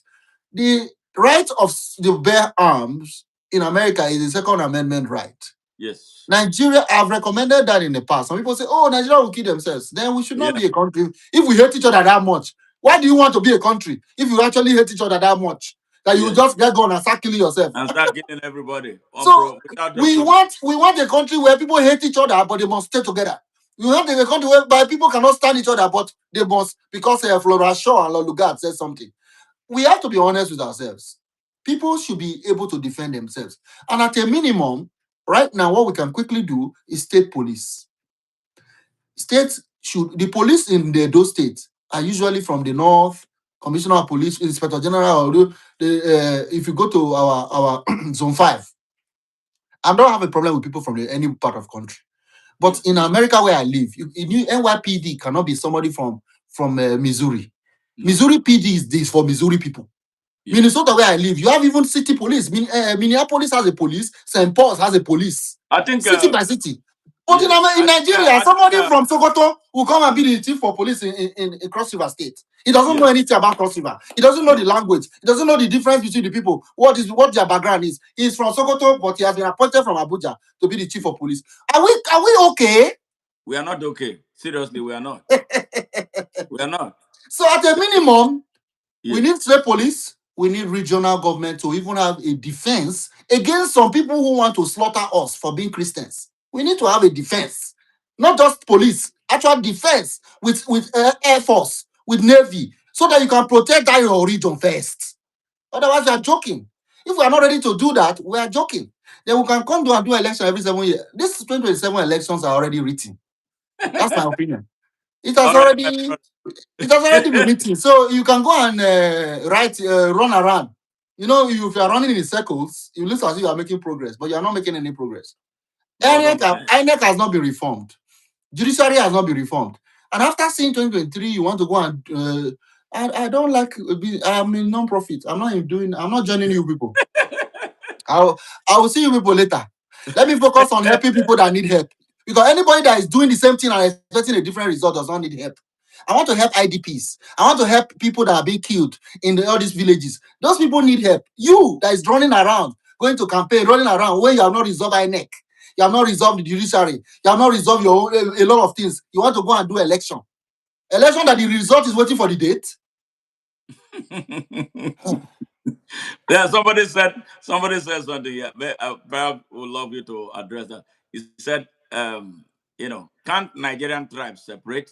Why must we remain with the people who wanted to dominate and grab others' ancestral land by force?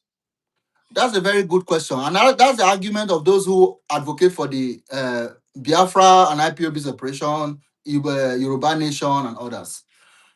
I don't have. You mentioned that it is legitimate in UN Charter. Self-determination is a thing. You must do it Absolutely. peacefully. You have Yeah. to do it peacefully. You have to follow the process. You really cannot create a country of your own without having the power to do so, or the backing of those that have the power. Some people are online, they're always attacking me and saying, you want to save Nigeria. Nigeria must divide. Your tweet, your comment on Facebook will not divide Nigeria, sir. Nigeria was not created because we did Facebook or something live. Nigeria was created because a power called Britain created it. Nigeria was kept together in 1967 to 1970 because a power called Britain said it must remain one. Not if we Nigerians have no say in it. You don't know how powerless we really are when it comes to global power. So if you Very want to, powerful. if you are serious, go and ask. Even Sudan, that when became South Sudan, did not part themselves. The world is controlled by the permanent five. They call them security permanent five. That those people they rule the world and they are led by USA. In case you don't know, then Russia and China are there also on their own blocks. Those Yeah. people decide what happens, not your. So you're angry about me or any group. You are wasting time. You can lobby, you can do whatever, you can make your own case. Like the Middle Belters, they are not interested in dividing Nigeria. They just want to be allowed to live peacefully. Yeah, they I want to think we leave. can. I think if people can have a country that works, they won't be talking about dividing the country. The reason why you are talking about dividing, I mentioned to you that Nigeria is. Do you know that Texas is bigger? Is at 75% of Nigeria. Texas, only Yeah, I one think state. Nigeria is twice the size of Texas. Texas is massive, very Yes, big. you can drive 10 hours. You are still inside Texas, 10 Yeah, hours. When you are 10 going hours, 15 hours. I used to inside be one state. yeah, road But in in Nigeria, guess what? The yeah. longest flight, if you're on a plane, if you are going from New York to California, you change time zones. In Nigeria, no, anywhere in 1 hour. Anywhere you want to go in 1 hour. It's a Actually, small country. there are two time zones in Texas: the Oh, mountain zone and the central you see, standard. you see. Yeah, So America is what it is because it's actually a continental country. Every state in America is like a state in Africa. So when Americans refer to Africa, they don't call it Nigeria, Ghana. They see us as one country. I know you will agree with me. That's all yeah, they think. Africa, you go into Africa. They don't understand why we will have Togo, a country. Togo is smaller than Lagos, but it's a country. It has president, it has army. But when they want to do coup, they call Nigeria to come and help. yeah. So we look at what happened in Museveni. Museveni doing election, shutting down internet. You have Yeah. people in Zimbabwe. Africa is being stifled by this multiplicity of small countries that cannot run themselves. We need a unified, which is why someone like Gaddafi was suggesting and he was killed. The Uh-huh. point is that those talking about the question, your question about self-determination, is a Yeah. legitimate this thing. I don't support Really. it, but I don't Yeah. stop you from. You don't take my word for it. You have a right to do what you want to do. I have nothing against those asking for Biafra, asking for Yoruba nation. I just disagree with them. I think that Nigeria can work if people are if there's equity, fairness, and justice, and we can get it done if we work together. That's why we disagree, but not against your right because it's legal right. Absolutely. Mhm. Hey, okay. Here comes my brother. He say, Augustine in Josie. He say, "Oh, I remember you at the International Convention in Houston. Yeah, that was some years ago. Thank you Okay. very much, Austin. It's nice meeting you here. Just to tell you about Austin Jawusi, he's one of the directors of Save Nigeria Group. He's the director of Oh, mobilization. really? Yes, That's my brother right there. yes. He's one of Austin. the NG room behind what we are doing in Save Nigeria Group. Wow, So wow, wow. That's it's interesting. he, Interesting. he he mentioned that he was on your show when David Anineko was. He said we have to come to this show. It was powerful. Thank you, thank you. Thank Now you, back, Austin. yeah, back to national security. See, our entire national security architecture, especially at the strategic level where things happen, where policies are made, you see Nuhu Ribadu. right there. Before the coming of Christopher Musa, it was Badaru and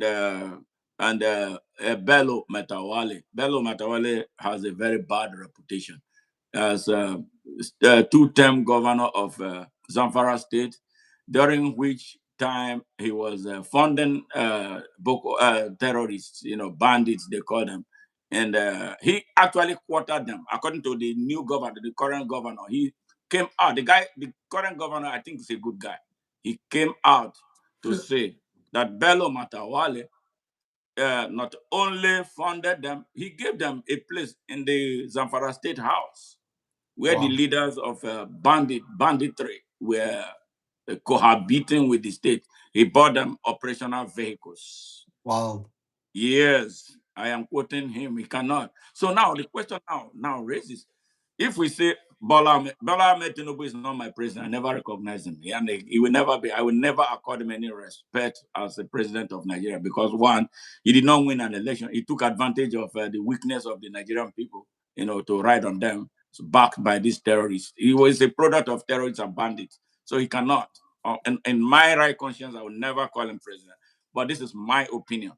All right. Now, why are we still having Bello Matawale as the junior or state minister of defense? Looking at the most recent thing he did, when a school was attacked, he withdrew the soldiers. Who was the one who withdrew the soldiers from protecting those children that they were kidnapped? It was there. So, what is the reason Bola Ahmed Tinubu is still keeping him as a junior minister of defense? And why is he still with all the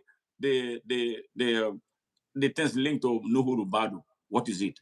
What contract did they sign with them to keep them there against the wide opinion of Nigerians? Yes. If I had known that if I But had known that this kind of questions will come, I would have rethink the name of my group, Save Nigeria Group. It's like this idea of saving Nigeria is bringing a lot of hot questions. you got to, yeah. Yeah, so somebody said you have taken a big fight. Oh, you want to save Nigeria, you'll be ready for the big fight. So your questions are very, very valid. I also add to your question, why is Malam Nuhu Ribadu still the NSA of Nigeria? Haven't been linked to arming Fulani Islamic militias. Yes. Why? How come he's the one receiving? I was speaking to Congressman Bill Hazenga of Michigan, who came to Nigeria on the 19th of December, leading a bipartisan US delegation. And he said the people that received him was Nuhu Ribadu and this new defense minister, Musa. And all they were saying were denying what's happening. And I also said, he's there because he's the national security advisor, a very senior position. But point is that he has been linked to arming these people. He should be at least, as a minimum, be on leave or suspension, and you Yes. investigate to make sure you have somebody at that high level whose hands are clean. Makano had said that when he was close to Reno Mokri before they part ways, when they did the truth bomb, that Mokri told him, and I think this is the real truth, that no Ribadu intends to run for president with Omokri advice. Omokri Oh advice. my. Yeah, to be very honest, these people, these nefarious people, are the type of people our people like. Do you know how much Reno is followed for the lies he represents? Millions of Nigerians follow him. They are, in fact, addicted to his lies. Reno, as terrible as he is, Reno with a bad, terrible family history, a man who abandoned his wife for a side chick, who abandoned his special need child. Yes, that is how bad the mental architecture of Nigeria has been damaged. You and I, who are speaking the truth, how many people follow you? But the thing is that some Yes. of those is because the following you mentioned for Reno in particular, he was with Goodluck Jonathan was a government aide. At Mhm. that office, people have to follow you to get real information. So he Mm. carried that along. So don't think Nigerians like him. The truth is that Nigerians do not. Majority of you go to his comment, he's always insulted. His point is that he uses engagements as a now source of income because he has no job. He's now Yes. trying to be an ambassador. I don't know, maybe they'll give him Eritrea, maybe Eritrea or Congo or somewhere. But I wish they would bring you here. America, no, now. No, It would no. have been a good. It would have been a good summer dinner. No, I'm sure they have a very solid Fulani man coming to America. We're waiting for the, the confirmation. They don't play with this position like this. The Fulanis that lead Nigeria don't play with positions like this. Or maybe Tinubu will put a Yoruba man there because of Omolo Abina. So Yeah. so we are expecting, I don't know yet, but I'm sure that the minister ambassador to America, when confirmed later, which is something that I spoke with Laolu Akonde about. Nigeria should have an ambassador already. The fact that 2 years plus, Can you Tinubu has imagine not had a that? minister, that's a failure. Can you imagine that? That's a failure. And because all these things are happening, they have diplomatic breakdown. There's no ambassador that will report to the US State Department. No ambassador. All they are doing is printing Wow. passport, collecting money, do your passport. That's all they are doing visa. You should have a delegate, an ambassador, a very respected person, somebody with experience that can talk to the US State Secretary of State, an ambassador that Trump can invite and engage. Nigeria does not have. So me now, I'm not acting as Nigerian ambassadors, guys. I'm the acting ambassador. Yes, you are. You are So as the absolutely. president of Save Nigeria Group, Yes. they call us. They actually engage me, saying our group is Nigerians here. So they, because there's nobody to relate to, so I say I'm here. But my own Absolutely. challenge is that I will say the truth too. I will tell them as it is. I won't come and tell you government line. No, That's the no, no. problem. Yeah. So I was just going to say that on the question around remind me, where were we before we got to Reno Mokri? There was you talked about, and I remember Yes. The Yes. Matawale, and other. I added no rebuttal to it. The Yes. reason why they are still there is that there's a pastor that went on a show, one of our sisters, and he mentioned that it's possible that the president made some deals before coming into power. And these powers that be that helps the current president become the leader of the country have certain positions that they negotiated. That's an allegation. But when you see what is happening, even with terrorists in the Zamfara area coming to say Matawale is our boss, Yes. and the government still leave him there, Yeah. then it tells you that the government is not sincere, which is why when we are engaging congressional members in America, we let them know this government may be saying all the right things, but the evidence is not It's it's not that's corroborating with what they're saying, and the U.S. Authorities they know that. So I want to advise, if you will listen, President Tinubu, please, as you have done with the Minister of Defense, you need to relook at your appointments on all these other key positions. Whether you negotiated in 2023, now you are president.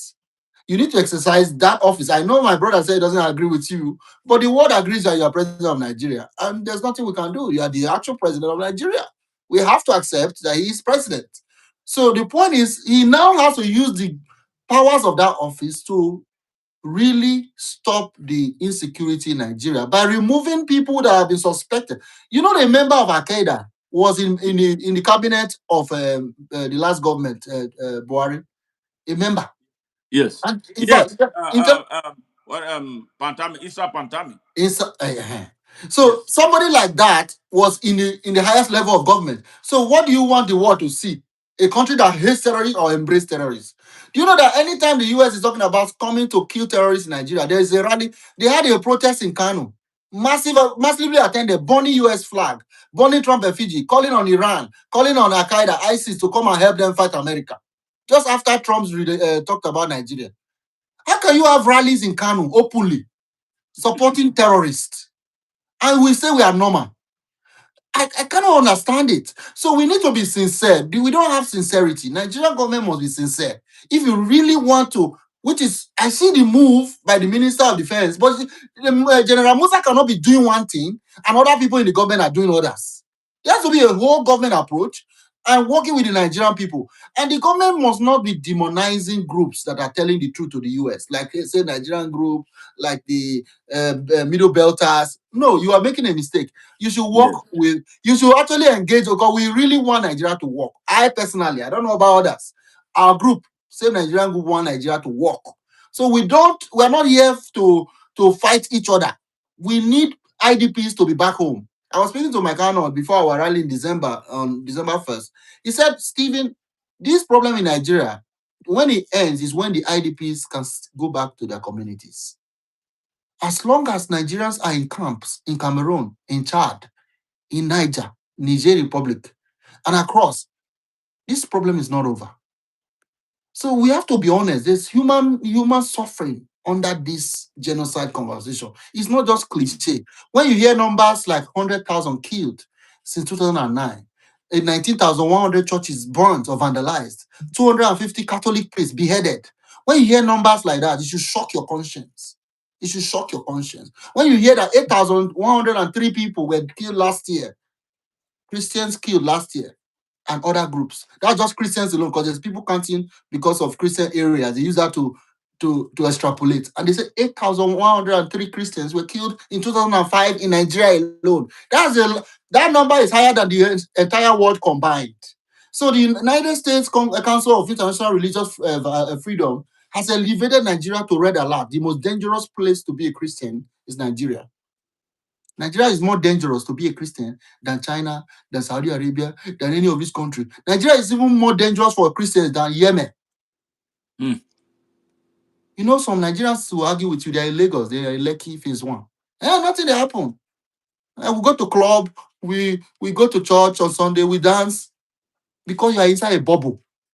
You don't know what is happening around you until the terrorists reach Lagos. The terrorists want to come to Lagos. You think they will stop in Kwara? They are coming. We in Edo used to hear it in the far, that Plateau State, Yeah, Plateau. Today, he Edo came. people in you mentioned kidnapping in Delta.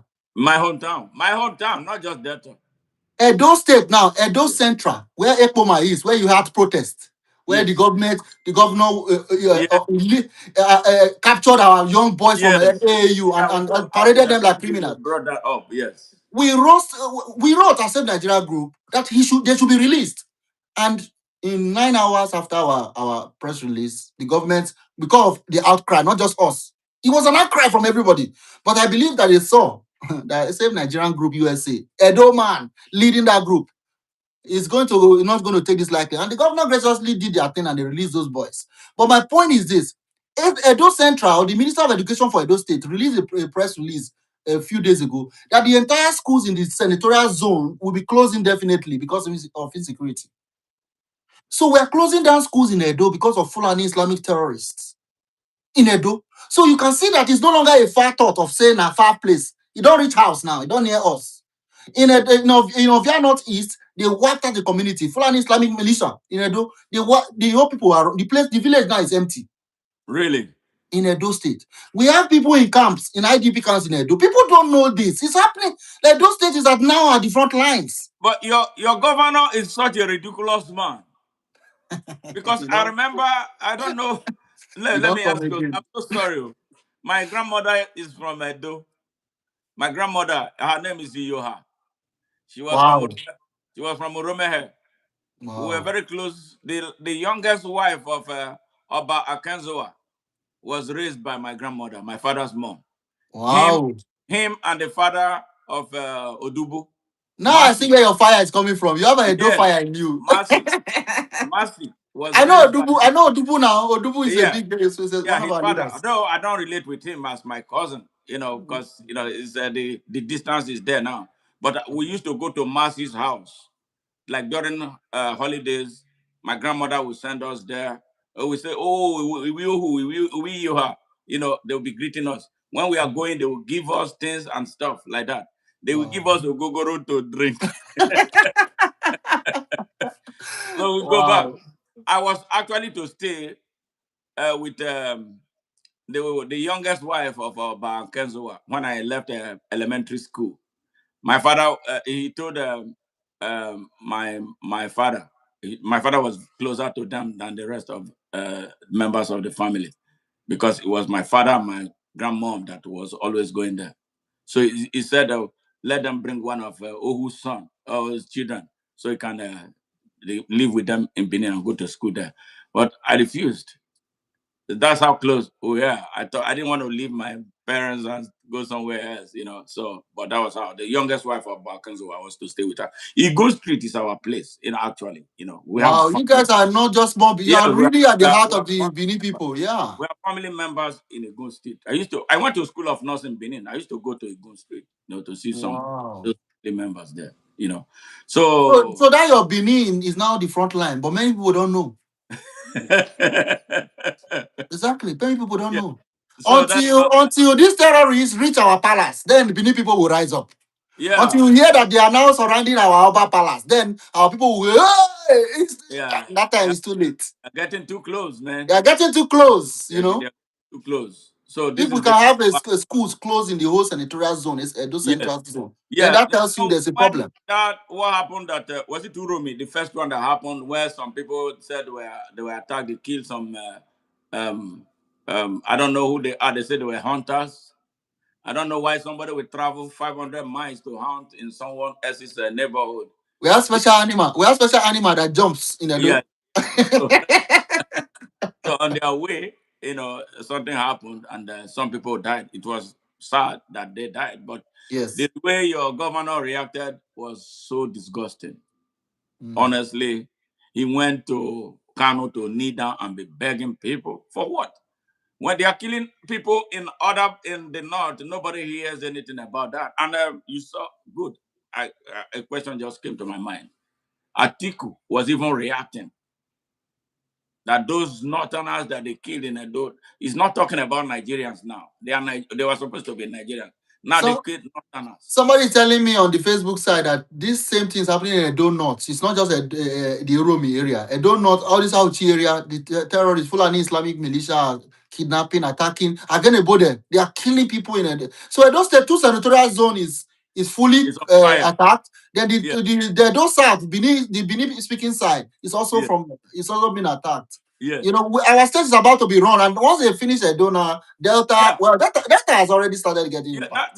that's the question that I'm beginning to ask. What happened to the Edo people that of all Edo has some of the best intellectuals Nigeria has to showcase, and that the person they elected governor was Monday Okwebolo. Wow, I'm taken aback. I did not expect that from Edo State of all places. I could expect that from somewhere else. Definitely not Edo. I'm sad. I felt so sad. In fact, that was the first time I spoke about my grandma because she was this astute, very astute woman. Very, very, very, very. I was so sad that that had to happen to Edo people. I don't know the explanation. If you know Osa director, the guy that used the great publisher, the guy that Abacha jailed for being so outspoken, is very close to me. We shared the room in Kano, just to underscore how close we were. So I've not had the opportunity of taking anybody on this question. How come that of all the people that Monday Okpebolo is the governor of Edo State? What happened? You again. I said if I have the answers to that one, I'll probably be Elon Musk or the leader of the free world, Trump.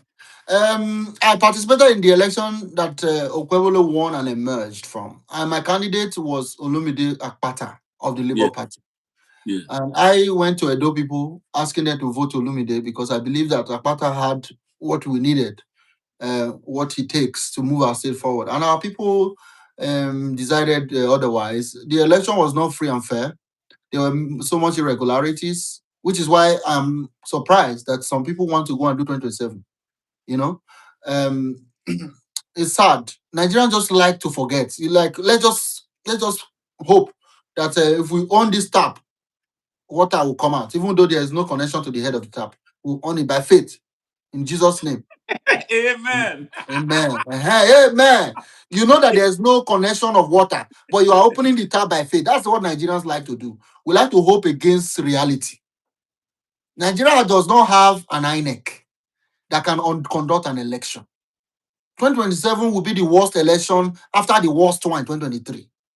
And there is nothing you will do about it because Nigerians will not stand up for themselves. They will look for Peter Obi or Atiku, billionaires. They will look for Stephen Osemwegie, like myself, or others to come and stand for them. Me, where God already help. I'm okay. My children are good. I don't need to.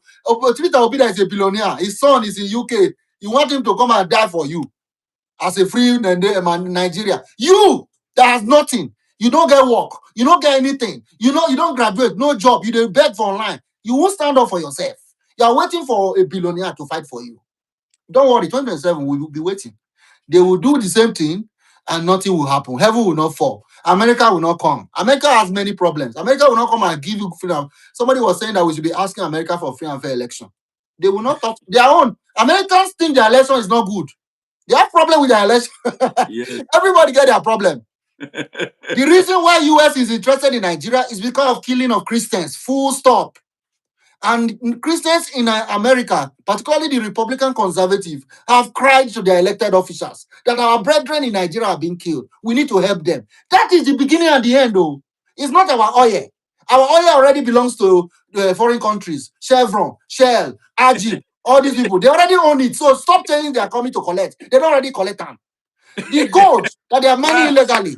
Oh, so people don't understand. I clap for you for this one. This one The I God tell that you are crying about, the God does not belong to you. It belongs to the terrorists and the governor of Zamfara and the rest of them. In Niger State, the governor and the terrorists share the gold and the lithium.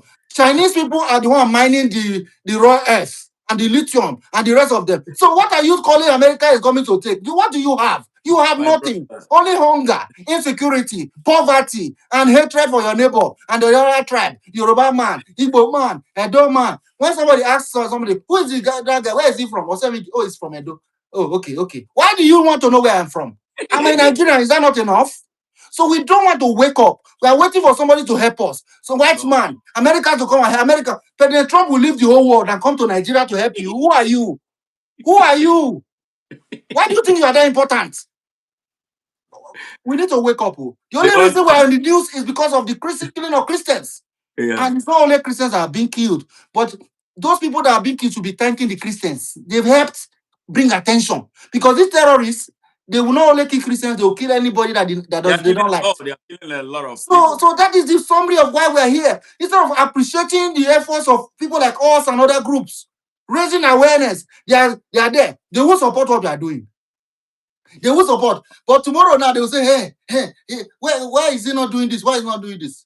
Have you asked how we are doing what we are doing? Do you support this channel? Have you subscribed since you have been watching? Have you liked? So these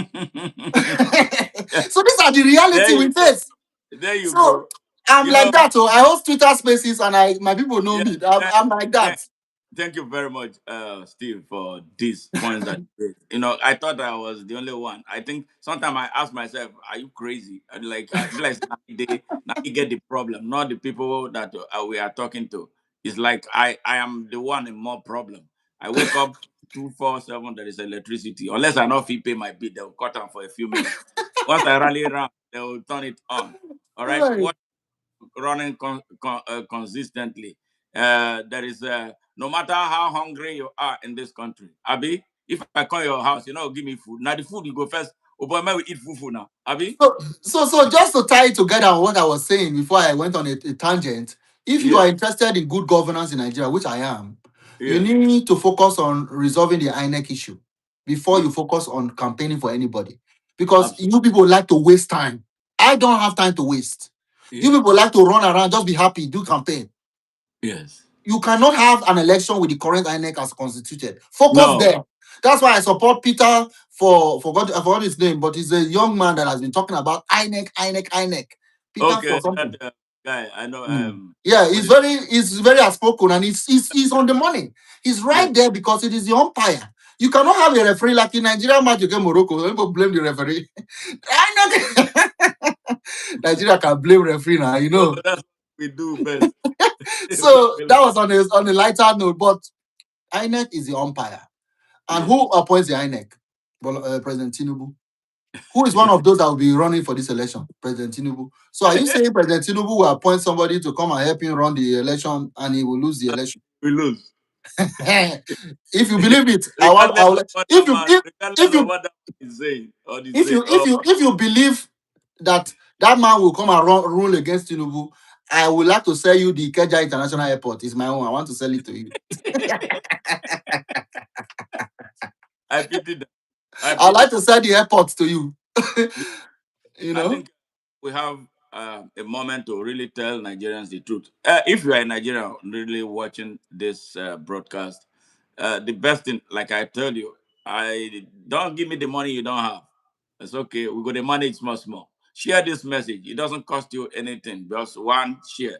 All right. And like, because when you like, YouTube will continue to bring us to the face of people. We get this is a global channel. A lot of people who don't have anything to do with Nigeria have great insight. In fact, there was one guy, he connected me to a radio station, big radio station here in the United States. I was given an interview, great interview. And another guy who is an activist from Oregon, he has been my friend since the past 25 years.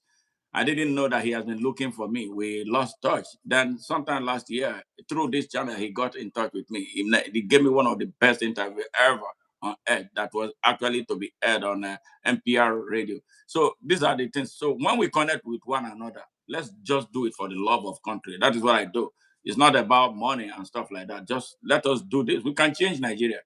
If some Europeans could come together in 1884 and 1885 in a conference they call Berlin Conference in Germany, led by Chancellor Bismarck, if they could come together to decide the future of Africa, to decide the destiny of Africa, I don't see any reason why we cannot come together to begin to undo the damage that they did to us and our continent. If some Arabs came together for 700 years and took our people into captivity, 700 years of slavery, I hope you know that. The Arabs enslaved our people for 700 years. And during those 700 years, they castrated all the male slaves taken from Africa. That's billions of testicles. Yeah, the reason is because they are very racist. Yeah, because they don't want black people to, be having children with their women. Yeah, that's what they did. And you know what? They are still doing it. This Arab slavery. If you go to that's Saudi Arabia, where they say holy place, holy place. It's not that holy, like they say. It's a lot of criminality is going on there. I saw one particular sad one 2 years ago. But Nigerians who went on Hajj, this Arabian woman was sharing food. She was giving food to her own people. The Nigerian people were stretching their place like Al-Majiris. She put nothing in there. Somebody was good enough to capture the video and then shared it. And that's what they are. You got to take care of yourself. That's what Marcus Garvey told us. Emancipate yourself from mental slavery. None but ourselves can free our mind. What is wrong with us that we cannot unite? What is wrong? We know, we all complain, we cry, we know all these problems. How come we don't have that mental muscle to say, look, we have had enough of this. Let's begin to build and change. I believe that's the reason we are here. Yes, we've been talking to Brother Steve Osemwegie, the president of Save Nigeria Group USA, doing a very, very great job. He deserves all the support from Speak. program. My own is I will give them all the media coverage that they need. I'll be there to do that. You too can do your own part. We all don't have to contribute equally because we are not equal. Whatever you can do, say love. I love Nigeria. Share Open Nigeria. Like Open Nigeria. Support SNG. Do positive things. We can stop. It takes a generation. Why can't this generation be that generation that will inspire what will change Nigeria forever? We don't have a we have a country, a geographical expression, very beautiful country, beautiful. Nigeria is actually the greatest country on the surface of this earth, with abundant mineral and natural resources, and above all, abundant human resources. Do you know how many Nigerians are here doing great things? Nigerians who could have been in Nigeria, developing Nigeria, but they chase us off. All of the country's intellectuals, yes, are outside Nigeria. That is a disaster. That is why we are suffering. That's the reason our country is laying prostrate on the ground. That is the reason why our worst are our leaders. Can you imagine a drug dealer, certificate forger, and an identity thief paired with a terrorist, known terrorist, in whose house those who bombed the United Nations building were arrested? Can you imagine that disgrace? And they said Nigeria is disgraceful. We get angry. They call us shithole. We get angry. Now let us make it whole. If we are so angry, put your anger into action for change. Yes. So, Brother Steve, it's been Thank such you. a great pleasure here. I'm going to Yes. take you on two more things. Now, in 2023, Before you go on your question, I need yes. to just to touch on what you have said. Don't forget, I'll come to your question. But All right, let's go. some persons are wondering how Save Nigerian Group is doing what we are doing. The Go truth ahead. is that we are self-funded. We would like Nigerians to support us, particularly if you live in the United States. We are a 501c3 organization, just like you have Jewish organization, you have different countries organization. Save Nigerian Group is a non-profit relying on community donations, $10 here, $5 there. You can go to our website and support what we are doing to allow us do what we are doing.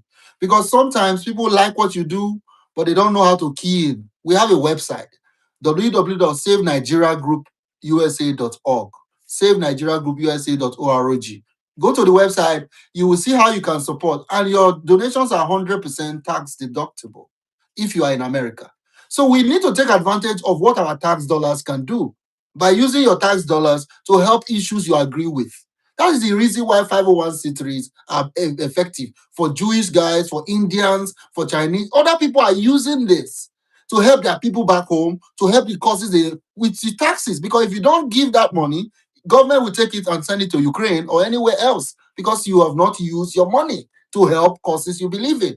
Other people need to learn that when you give donations to groups like ours, you are telling your tax dollars to do what you want, and we're accountable to it. So visit our website and support our work. Because as an individual and the founder and the president, I spend a ton of money. But at the end of the day, it is out of passion. But that cannot go as far enough against 9 million from Nigeria to counter what we are doing. How can I use $0 to fight $9 million? No matter how strong I am, I still need some help. So you watching this, if you are in America or even in Nigeria, some people in Nigeria can support us. Some Absolutely. Nigerians are richer than those of us in America. They can Yes. support our work, and we are doing legitimate work. We don't want to be corrupted. We don't want to leave the issue we are following. But if you don't let people who are doing the right thing support them to do it, at the end of the day, you weaken our result. Because, for example, I just came back from Washington D.C. I spent a week. I stayed in a hotel. I flew. I encountered different. I did a lot. And next week, in 2 weeks, I have been invited for International Religious Freedom Conference in DC. So in 2 weeks' time, I just told my wife as I came back, I'm going back to DC in 2 weeks. That's another week. Are you thinking I'm going to do all this high-level engagement, meeting with senior leaders, and not spend money? If we get crowdfunding, $5 here, $10 there come together, we'll do all this, and beyond that, the truth will be in the room. So that when people like Ribado's $9 million are lying, we'll be there to say the truth. But if you don't help us by going to our website and supporting our work, how can we do it? So that's also I wanted to touch on, so that people know that this thing cannot just work in Jesus' name. It needs to be supported. I'm a Christian, no, I Amen. believe in Amen. prayer, but I also believe in action. Hallelujah. That's good. Hallelujah. Very Thank much. you. Now, Thank you. yes, in 2023, something happened. Actually, two in a row within a space of 6 months. And the location of the occurrence was Sokoto in Nigeria.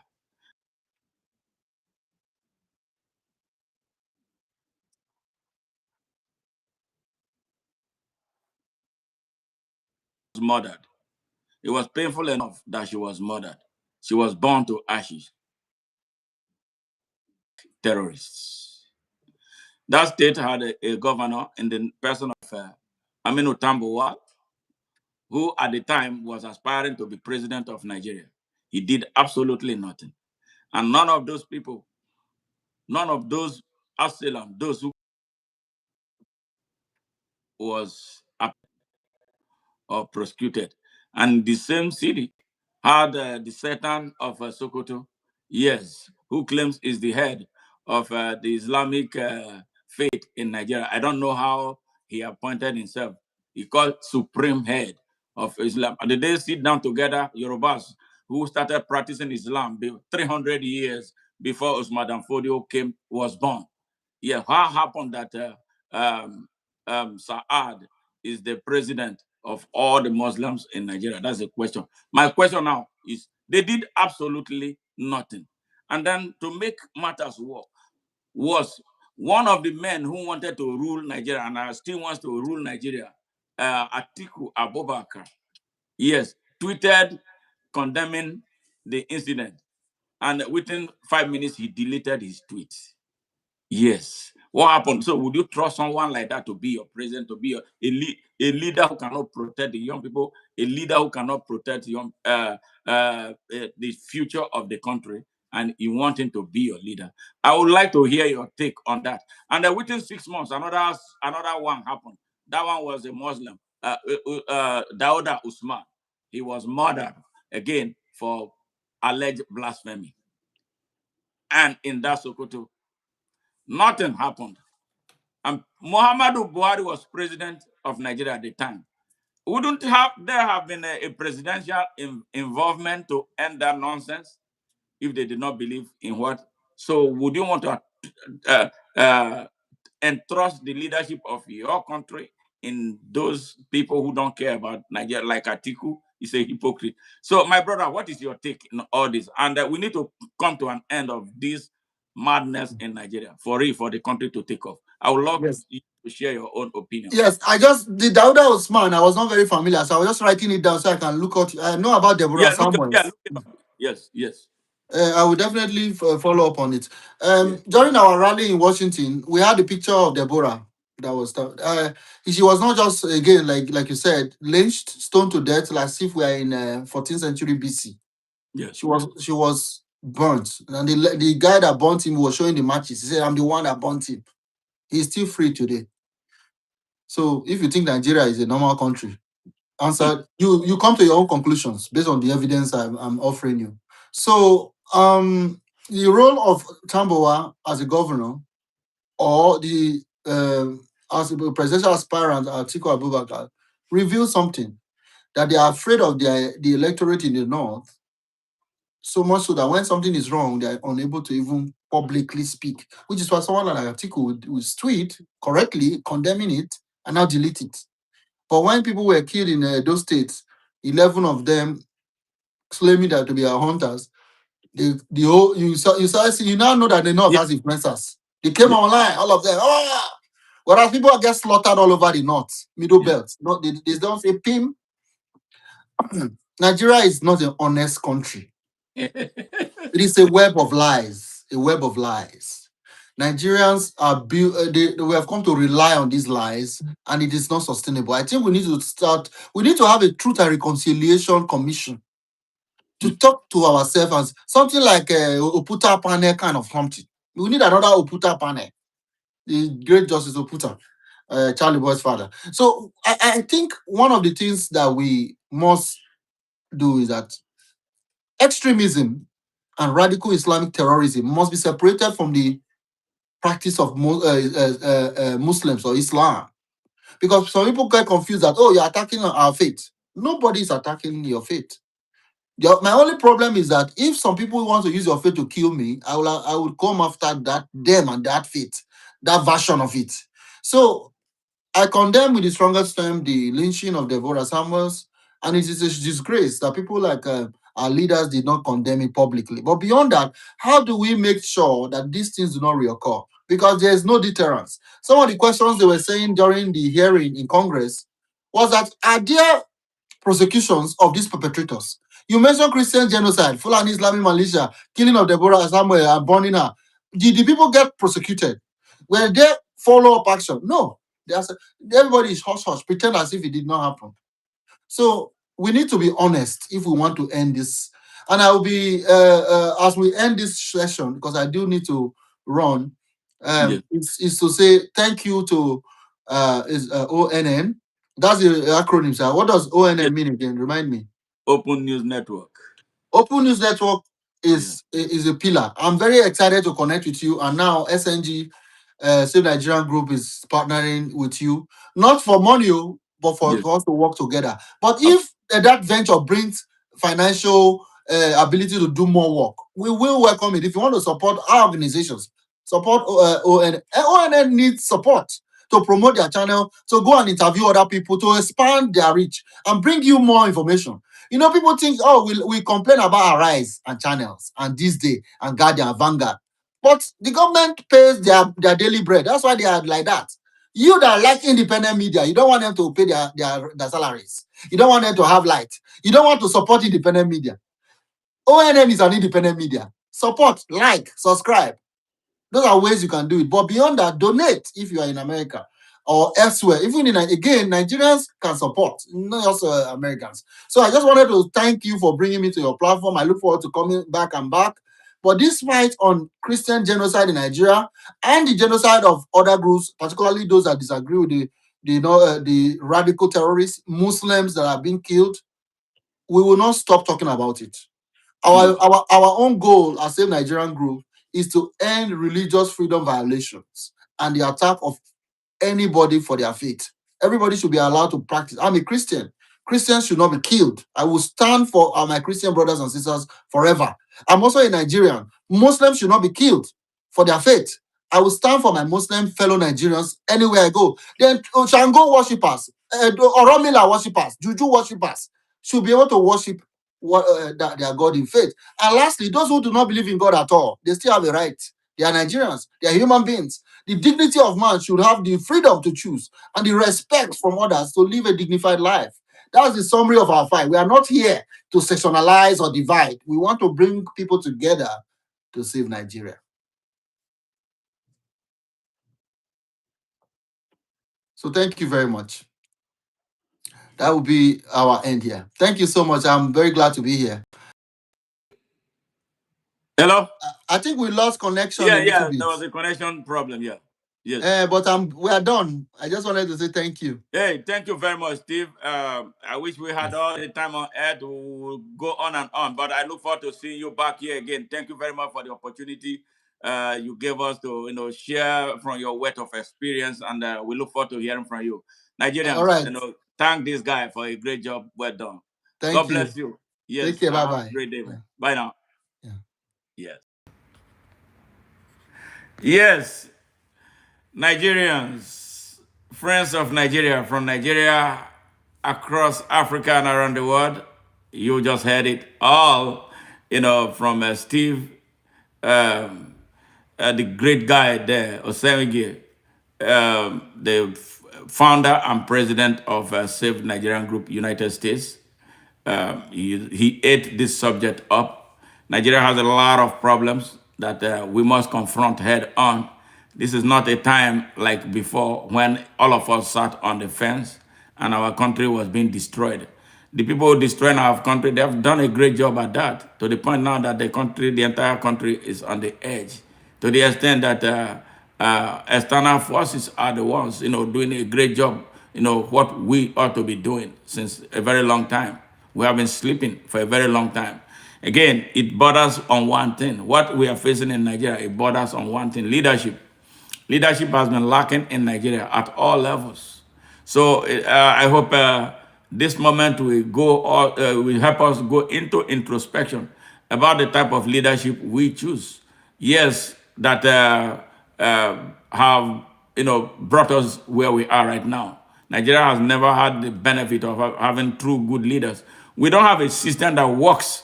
It's the system that we're looking for. A system that works. America has a system. That is why Donald Trump cannot do anything he wants the way he wants them. The system has checks and balances. Yeah, it doesn't matter who you are. Yes, it will work. And the people are conscious. Yes, but Mali said, hungry man is an angry man. But in Nigeria, a hungry man, I believe right now, is not an angry man again. A hungry man will continue to get hungry and looking for food from his enemies. He doesn't know that he has a right to stand up against those who are oppressing and repressing him. So with this, we come to the end of this show. And I thank my brother David Adeneko, who connected me with Mr. Steve for a great job. Well done. And I encourage you to continue to share this message. We can continue the conversation in the comment section. Share your opinion. We usually get back within the next 24 hours, no matter what. So we want to continue to expand this message so it can reach all Nigerians. There is no doubt there is genocide going on in Nigeria, and nobody is spared of it. So we want to build a Nigeria where no one will be oppressed. And I want to see a Nigeria where all those living in IDP camps will go back to their ancestral lands. The people who are seizing their lands have no right to seize their land. It will never be all right until those people go back to their lands.